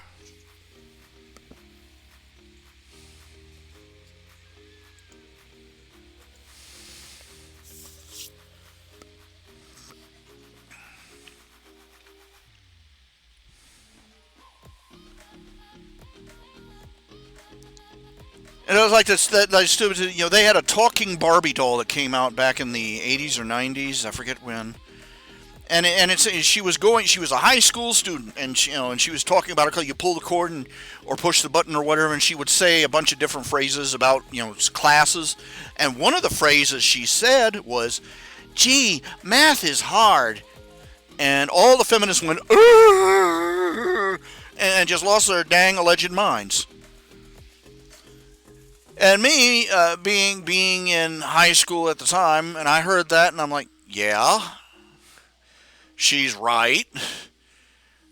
What is your point? I would have been more upset about the fact that half the phrases she said had to do with shopping. Now you want to look at a disgusting sexual stereotype. Look at those Bratz dolls. Brats. First of all, brats. I'm just daddy's little spoiled girl. Tee-hee. And the setting for these Bratz dolls, a store, shopping balls. I mean, Barbie, I mean, she did everything. She was a veterinarian. She was a doctor. She was a horse trainer. She was, she even had an astronaut costume. Crap. She had more careers than. I mean, just how liberated a woman do you have to be? And she turned and they turn around, but Barbie's an offensive symbol, and then they turn around and embrace these Bratz dolls. I remember seeing a Brat, they came out with Bratz dolls. It wasn't bad, it wasn't horrible enough, so they had to come out with the Bratz Baby, which was basically a baby doll with her face made up like an adult Bratz doll. If you can hear the sirens in the background, that's just your common sense kicking in. And I saw it. I was working at Big Lots, and one day I come in. They had some old toys that clearance, and they brought in. It was I believe it was for the Bratz line, and it was a stripper pole. I'm not kidding. It was a little dancing. It was supposed to be. It's a dancing stage for your dolly, and it was meant for the baby Bratz. And it was a little round dance stage with a stripper pole.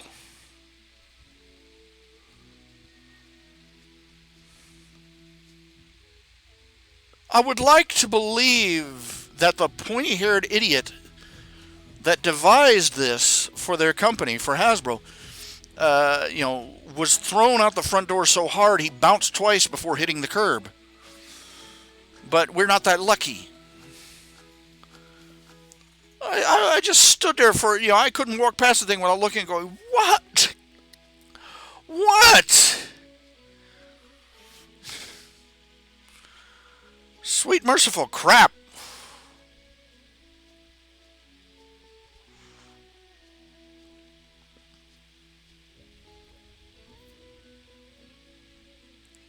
Dun dun dun dun dun dun.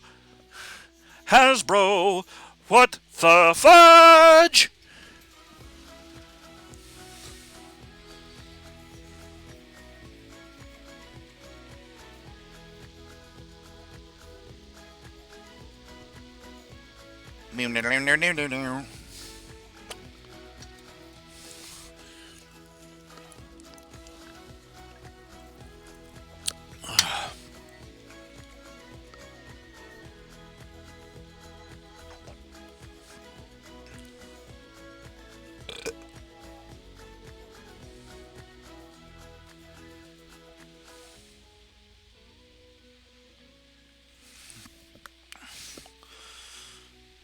Things to make it go, what?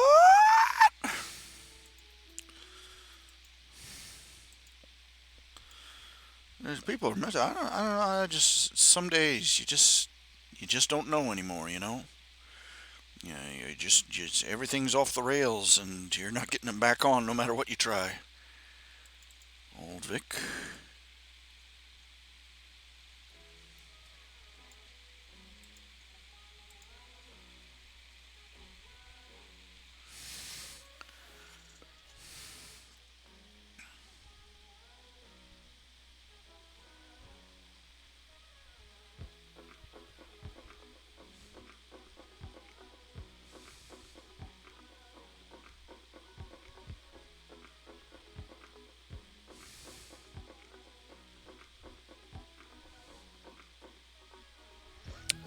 Now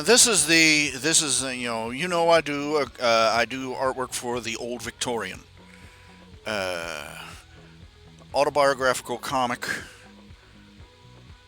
semi-autobiographical by Daniel Meyer, who is also my head web honcho. He goes in, wades into my website, and beats it with a hammer when it doesn't work right.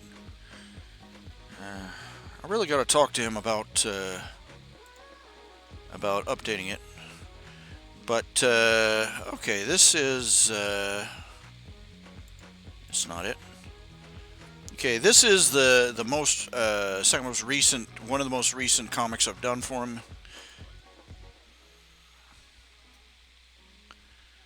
It's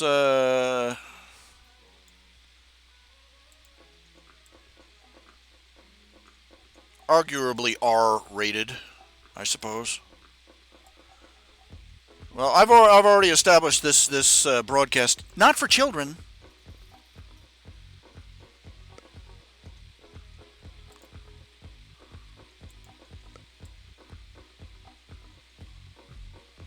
It's not like they're ever going to monetize my website anyway.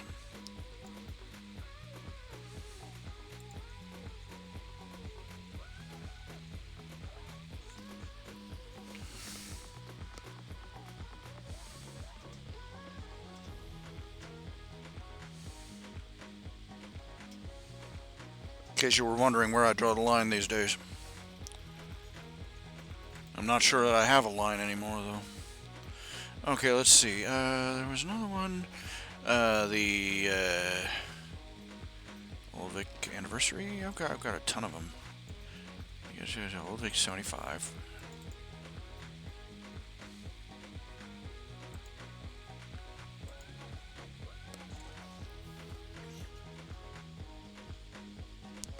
This is the most recent one. I wonder if I've come within like a country mile of the actual decor of their house. I just ad-lib it most of the time.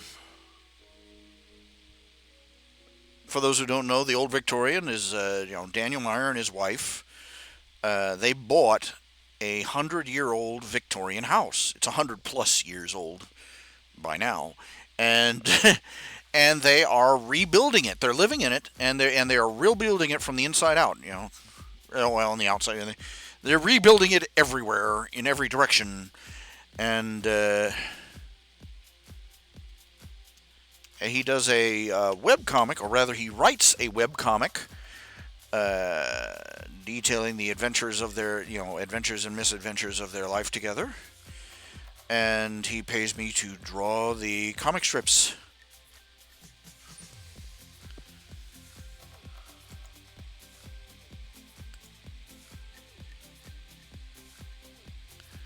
And he has got a lot of pictures he has commissioned for me of his wife.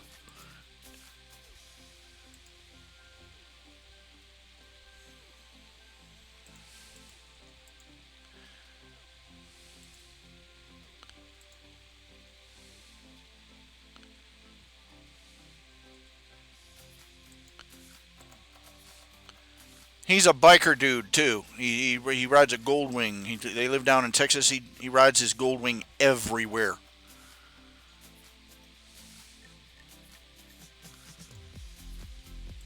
He's a long haul biker.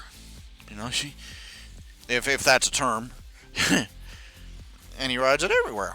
And that's one of the things. He's written books. He's got one book out. I don't know how many more books he's written. He's called the first book he read is called Life is a Road. You know, with his thoughts and his experiences and some of the odder things that he's seen on on his travels.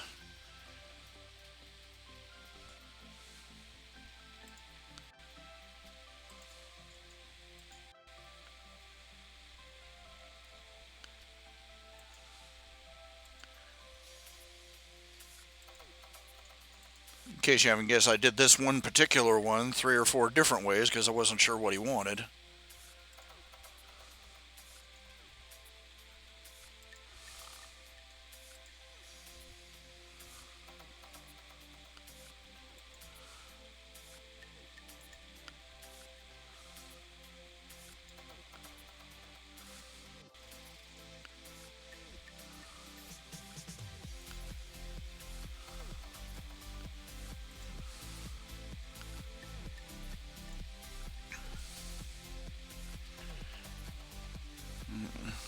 Poor guy. He and his wife have got all sorts of issues. One of the things it is that his wife is diabetic,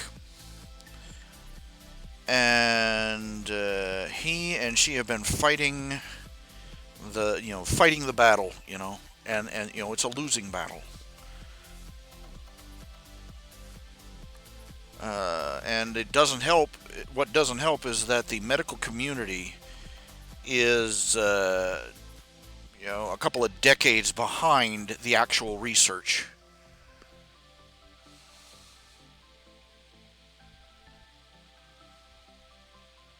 And they have to. I know my own parents. They have their own medical issues. My mother has a certain sort of it's a sort of a blood chemical imbalance, for lack of another term. And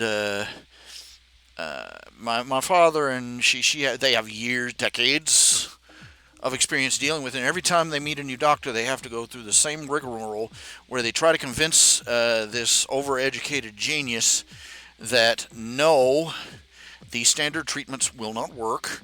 And in fact, some of them will backfire. It's very strange. Is that there's certain medicines. One of the first symptoms of her problem is that she stops sleeping. It can respond to stress if she's put through too much of a stressful uh, time. Her body chemistry starts going out of whack, and she stops sleeping, and the sleep deprivation starts catching up with her, and she goes, well, goofy. And they came up with all sorts of labels, and some of the medicines that should knock her flat on her can don't.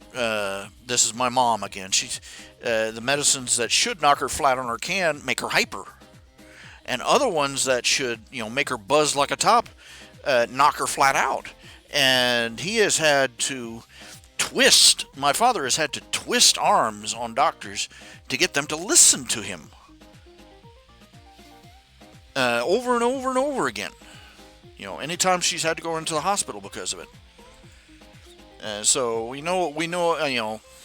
My family sort of we empathize. We can empathize very well with having to deal with absolutely crappy, stubborn, pig-headed doctors.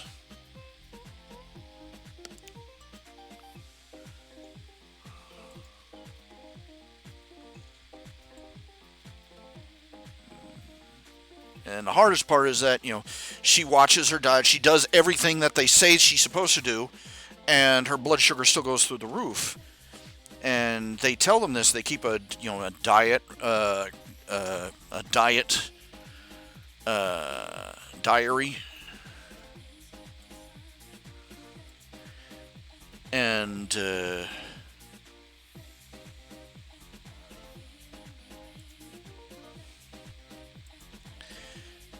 and everything, and they keep track of everything. They keep track of her blood sugar and everything, and the doctor will refuse to believe them. And so, it's been a fight to find a doctor who will work with them instead of working against them. Top this off on the fact that his company's HMO. I want you to remember something. HMOs were an invention. People thought that HMOs were the solution to high insurance costs. Sort of the way they thought Olestra was a solution. Was a good. Olestra and trans fats were a great idea to substitute for real fat in foods. You remember Olestra? Potato chip laxatives. Yum yum.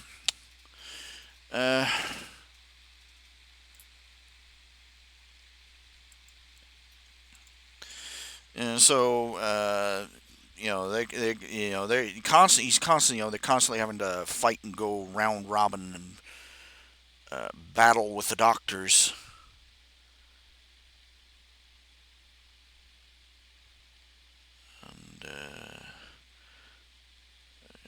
And stupid insurance policies. They got this new thing. It's a new meter. You literally you put this little tab in your skin or on your skin or under your skin, and it acts like a scanner. You don't have to prick your finger anymore. They can scan your blood sugar without having to draw blood. And but you need a prescription to get the scanner and the little tab thingies. And the tab thingies are not covered by medical insurance because the insurance companies think they're a luxury item.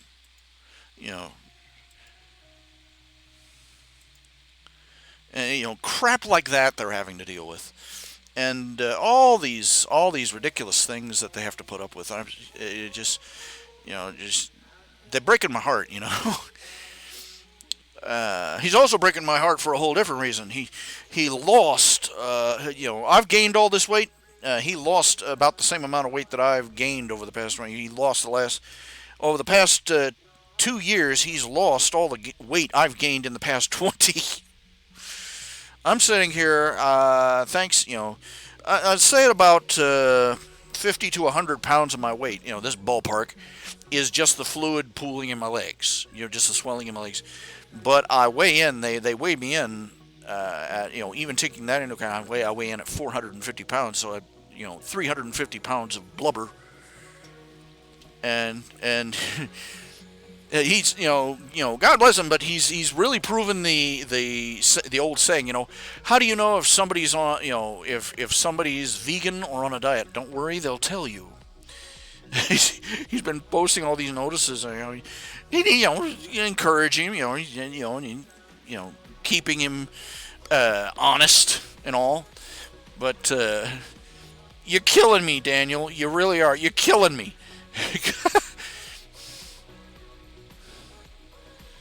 Some of the options he has taken for weight loss and such, not quite feasible for me because of my physical condition, so on and so forth.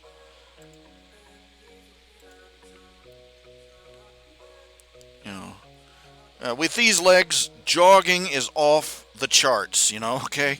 It's off the list. Now, this picture here, he has a print of that framed hanging up in his house.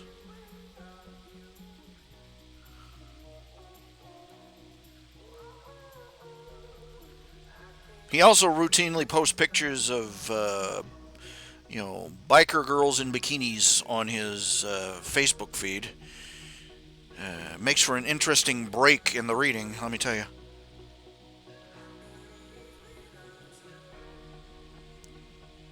And I'm like, I can tell, the first thing that goes through my mind, I can tell that bike hasn't moved in hours. Because when I was a kid, I made the mistake of jumping on the back of my dad's bike while wearing shorts. My left leg right up against the tailpipe.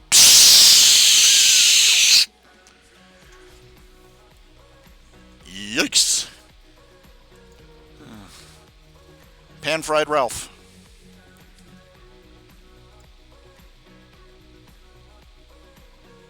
This is an image of their house. This is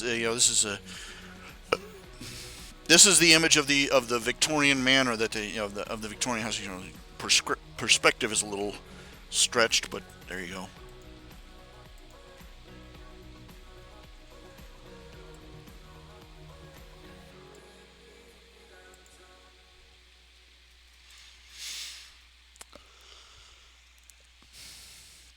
That's one of the. Oh, he has several pictures that he commissioned from me ages before, and I only recently made the mental connection between the two.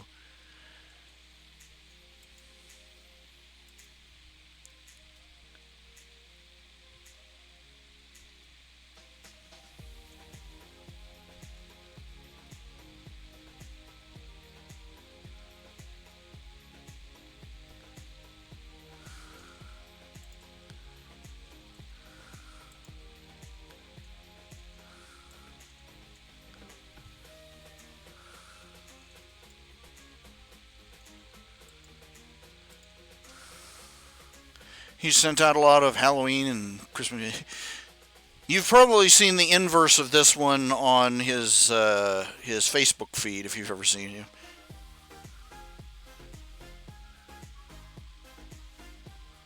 I hope I sent it to him. Did I send him this one? I'll have to check and see if I sent him this one. But,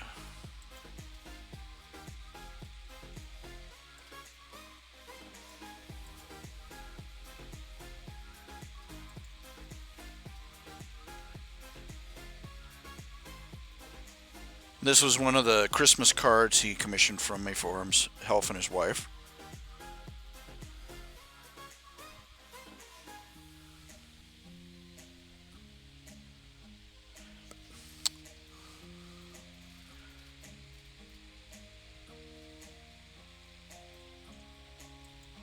Ages and ages and ages ago.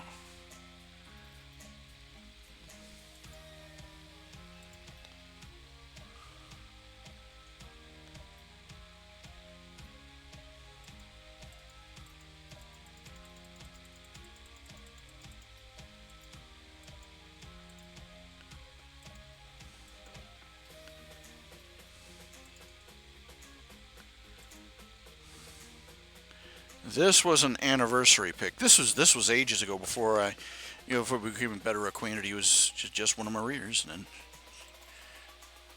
then I only recently connected it with him. Okay. And anniversary pictures.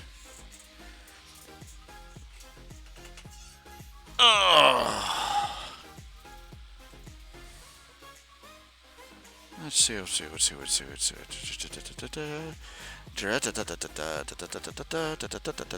not going to show you any of the strips that I did. You want to see those, you got to go to his website. Okay. Now, the thing of it is, he and his wife, they are apparently a big hit in their neighborhood when Halloween rolls around, because they got that great big old Victorian mansion, and they decorate it to the nines for Halloween. And Daniel Meyer tells me they hand out pounds and pounds and pounds of candy. They also hand out glow sticks and little flashlights, and keep the little goblins safe.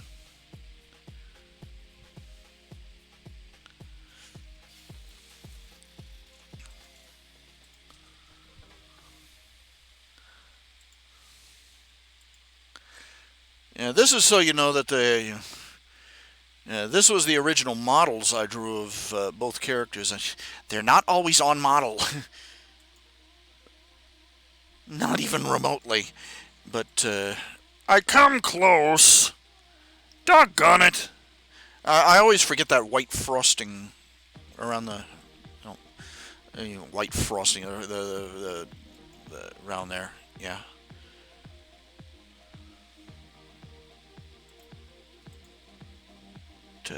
Let's see. Do I have any others? I'm just in a show-offy mood.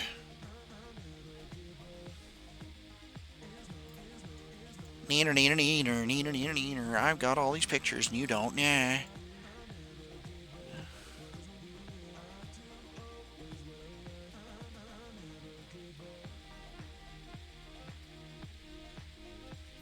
I've been random thought. Don't ask me why I thought of this. This is actually one piece of a two-piece panorama. These are all actual people he knows. This is his father-in-law and his mother-in-law. I think they're. Did he say adopted? I'm not going to say. I'm not sure.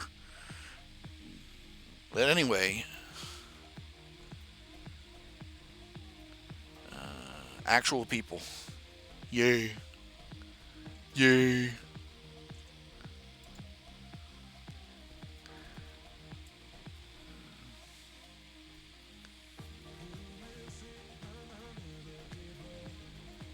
Hmm. Some of the pictures have been commissioned are missing. One in particular is of him and her on his motorbike, screaming across the countryside, firing bullets over their shoulders and stuff. But this is a different. This was a commission. It's a commission from the Warcrafter. This is Taylor and Adrian, or Bayleaf and Hemlock as they're known, depending on who you ask. uh, he wanted a picture of the two of them dancing together from the one scene where they were at the disco club. So, well, I came up with this hip hop hooray. Let's see, where is it? Is it Kickstarter, Amiga Dragon, Betty Adams? I didn't delete the darn things, did I?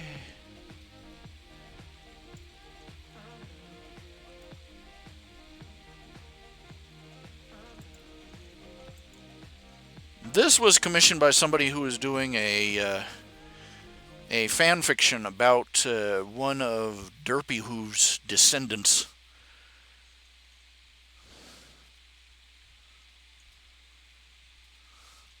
Don't ask me, I don't know the story either. Yeah, I'm in a show-offy mood. Now this one's a lot like the cupcake mouse picture. It's so simple, and just and yet so perfect. And I rarely get that feeling when I do it just bing, just right. You know?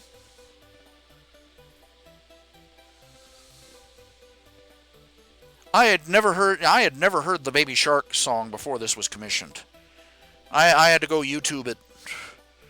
Baby shark do do do do do do, baby shark do do do do do, baby shark do do do do do. I grew up in the Jaws generation. This just and I remember dun dun dun dun dun dun dun dun dun dun dun dun dun dun dun. That was my childhood, and these kids are getting a baby shark do do do do.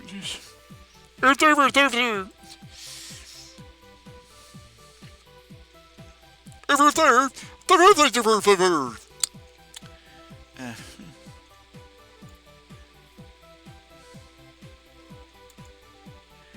And one other scene from the Warcrafter.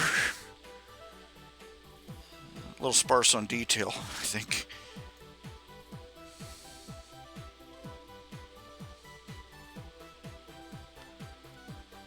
This is a picture that anybody looks at is going, what the hell? What is this?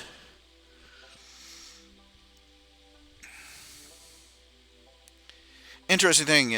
I read up on the the Fox people.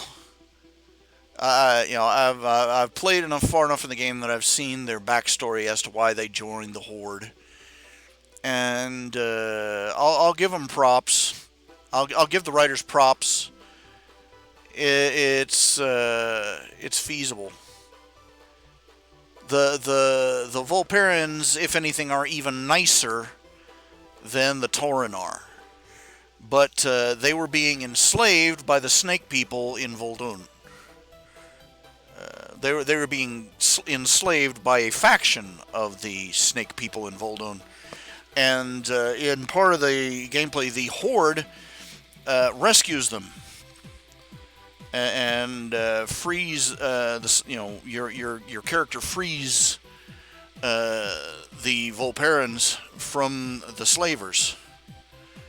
And the thing of it is that the Volperans at first want to be independent, but the Horde hires them, because they live in the desert and they live in caravans. The Horde hires them to transport materials and supplies, and the division of the Alliance out in the Vol'dun desert overreact. They catch the wagon train, they burn the wagon train, chain up the Volperans and beat the crap out of them, and demand that they reveal, interrogated on what they know about the Horde and all this. And the Volperans are, for obvious reasons, pissed about this, and decide that the Horde isn't such a great idea, but at least the Horde isn't trying to kill them. And they say screw the Alliance and join the Horde. And I'm picturing Prince Varian back in Stormwind, just listening to the report and facepalming, going, "You frickin' morons!" Because I mean, this is pretty sad. I mean, it was bad enough when they fumbled with the Pandarans, but there was not going to be any winning with the Pandarans, because the Pandarans were their leadership at least has flown up its own arse, and and we're determined to see it. Oh, you Horde and Alliance are all the same, and no matter what the Horde did, they stuck to that attitude. But the Volperans, they literally were the definition of innocent bystanders. Were in the wrong place at the wrong time. The Alliance screwed them over and pissed them off, and now they have made what is probably going to turn out to be a real bad mistake. They've joined the Horde.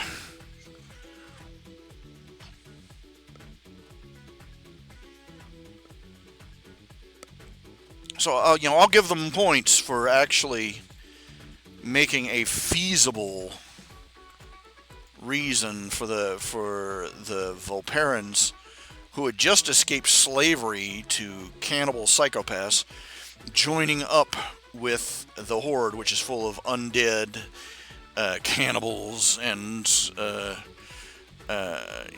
would-be world conquerors. Because they really don't know either side, and the Alliance made a really, really bad first impression.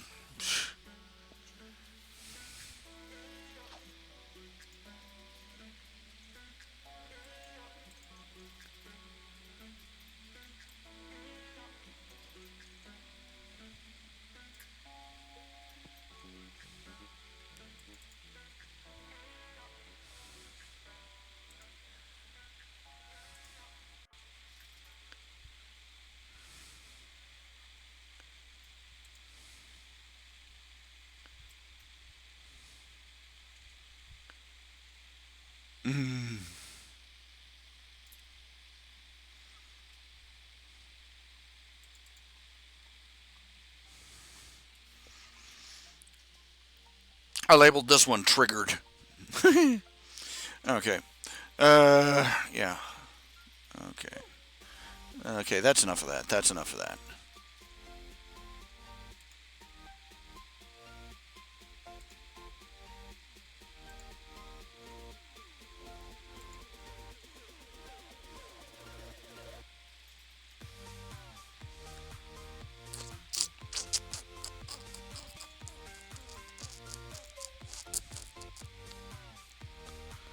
Yeah. The funny thing is that yeah, their house. They've had a few odd experiences in that house.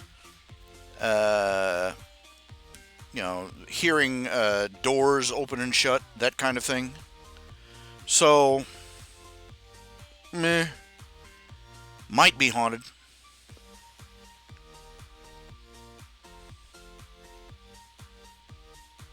Do I believe in ghosts? I don't know. But I do believe that there are collections of, there is a variety of very odd phenomenon, some of which have mundane explanations, some of which might have something more exotic behind them. Uh, I've been in places where weird things. I lived for a stretch in a building that was supposed to be haunted, had a reputation in that neighborhood of being haunted, and I can't say that I personally ever encountered anything truly weird. Uh, well, what it was is that one of the churches my father pastored at, they had an old building that used to be a funeral home that they were using as a church building. Because it had a chapel, a little chapel, which was originally well, it was the coffin display area, but it was room enough for pews and chairs, But anyway, they had a little chapel in there, and the rest of the building was used for various other things. We had an apartment up on the top floor. There was a well in the center. What do you call it?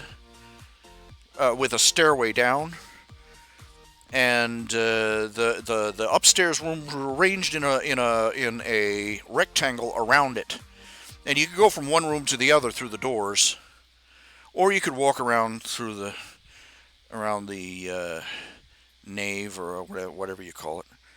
Well, anyway, one night my dad wakes me up and he says, "Son, I hear somebody walking around. I know it's not you. I know it's not Debbie, and I know it's not your mom. That leaves me, and we got to track this. We're going to track this. You stand here at this door." I was half awake. He walks me out and has me stand in front of one of the doors. And I'm gonna go around through the rooms and chase whoever it is in your direction. I was only like 17, and I'm standing there in front of that door, and I'm slowly waking up, and I'm realizing, okay, there's an unknown person sneaking around through the house. My father is chasing this person in my direction.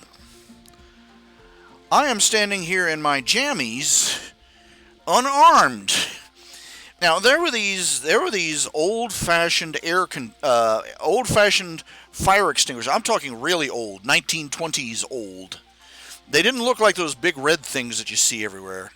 It was just basically a metal cylinder about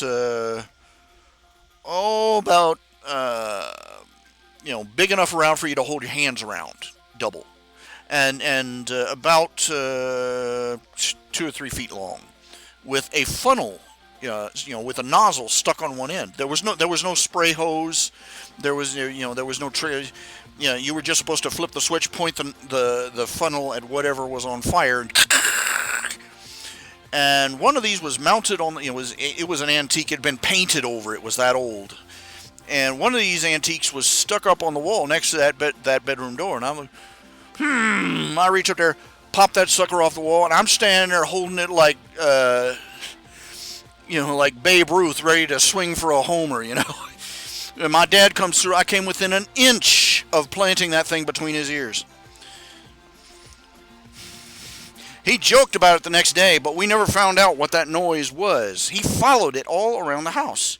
I couldn't hear it. I didn't hear it because all I could hear was him rumbling through. But the thing was, it was a really old building. It was a fairly old building, and not in the best of shape, to say the least. And so old, weird sounds coming out of a building like that, par for the course. They even think they found out that a lot of the supposed haunted places, due to various things. Sometimes it was the plumbing, sometimes it was a trick of the architecture, sometimes it was the ventilation system.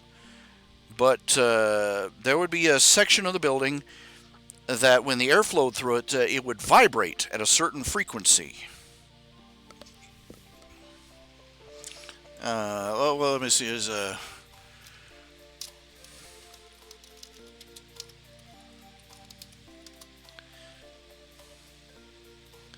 infrasound, basically. It was a low frequency sound, about 20 hertz. 19.98 hertz. At that level, you feel it more than you hear it. And that sound, that sound will set, not everyone, but it will set a lot of people on edge. They won't be able to hear it, but it will literally, scare the crap out of them. And the thing of it is, they found out something else. That frequency is fairly close to the frequency of a tiger's growl.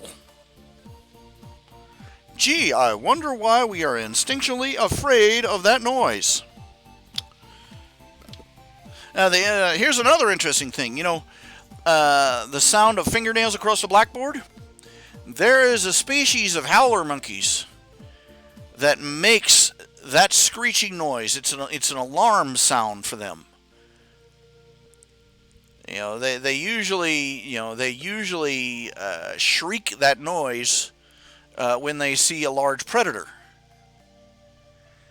So here you have two different sounds at two opposite ends of the scale that we are wired, to immediately be set on edge by.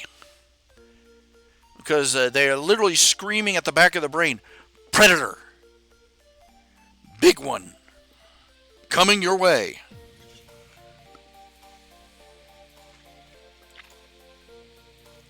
And that was our special bit of knowledge for the day. And knowing is half the battle. Yay!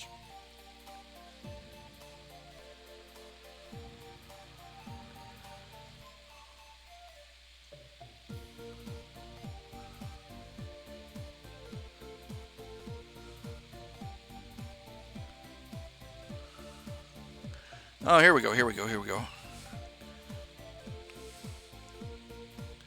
If I can get the stupid thing to hold still. I'm going down my Facebook feed, trying to pull up a particular image that just scrolled past.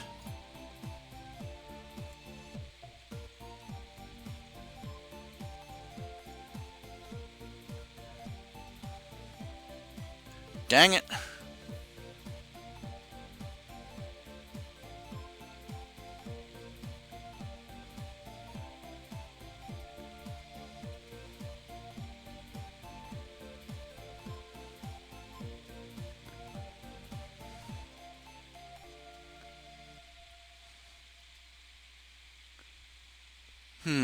I'm looking for something in particular. It was just frickin' scrolled over.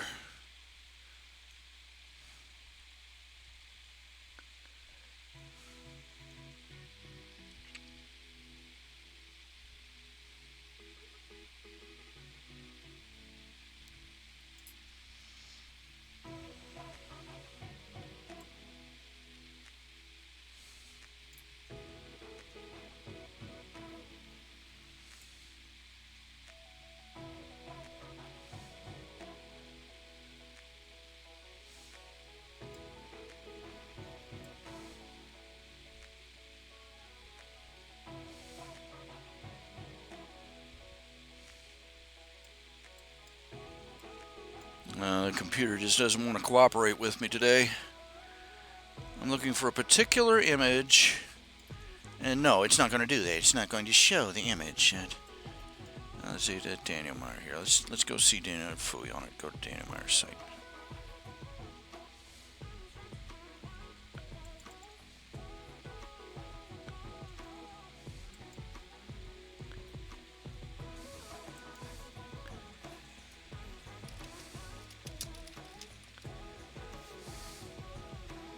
Here we go, here we go, here we go.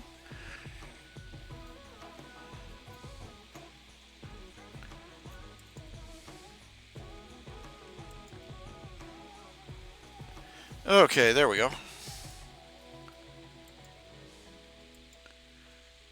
Looking for that image.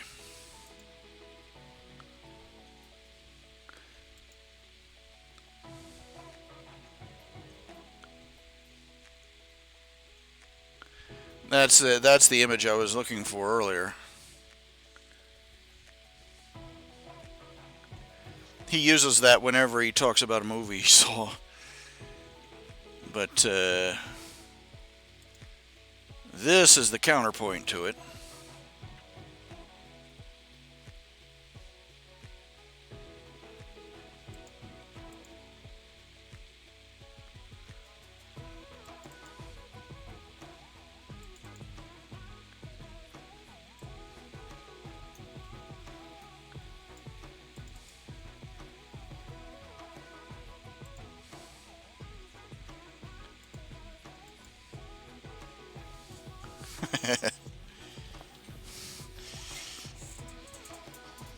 He commissioned that one when his wife came up with some enthusiasm for some. I forget what movie it was.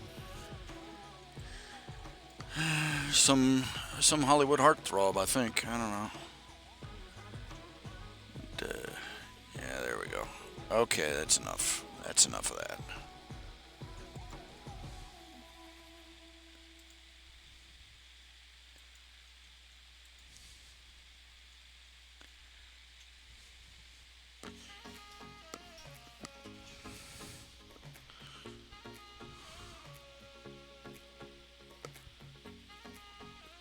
Okay, ladies and gentlemen, it is 9:45.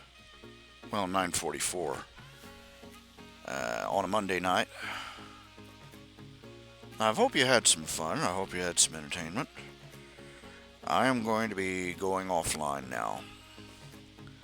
Thank you all for tuning in. If you feel like dropping something in the hat, there's my ko-fi.com/rhjunior for just a quick couple of bucks.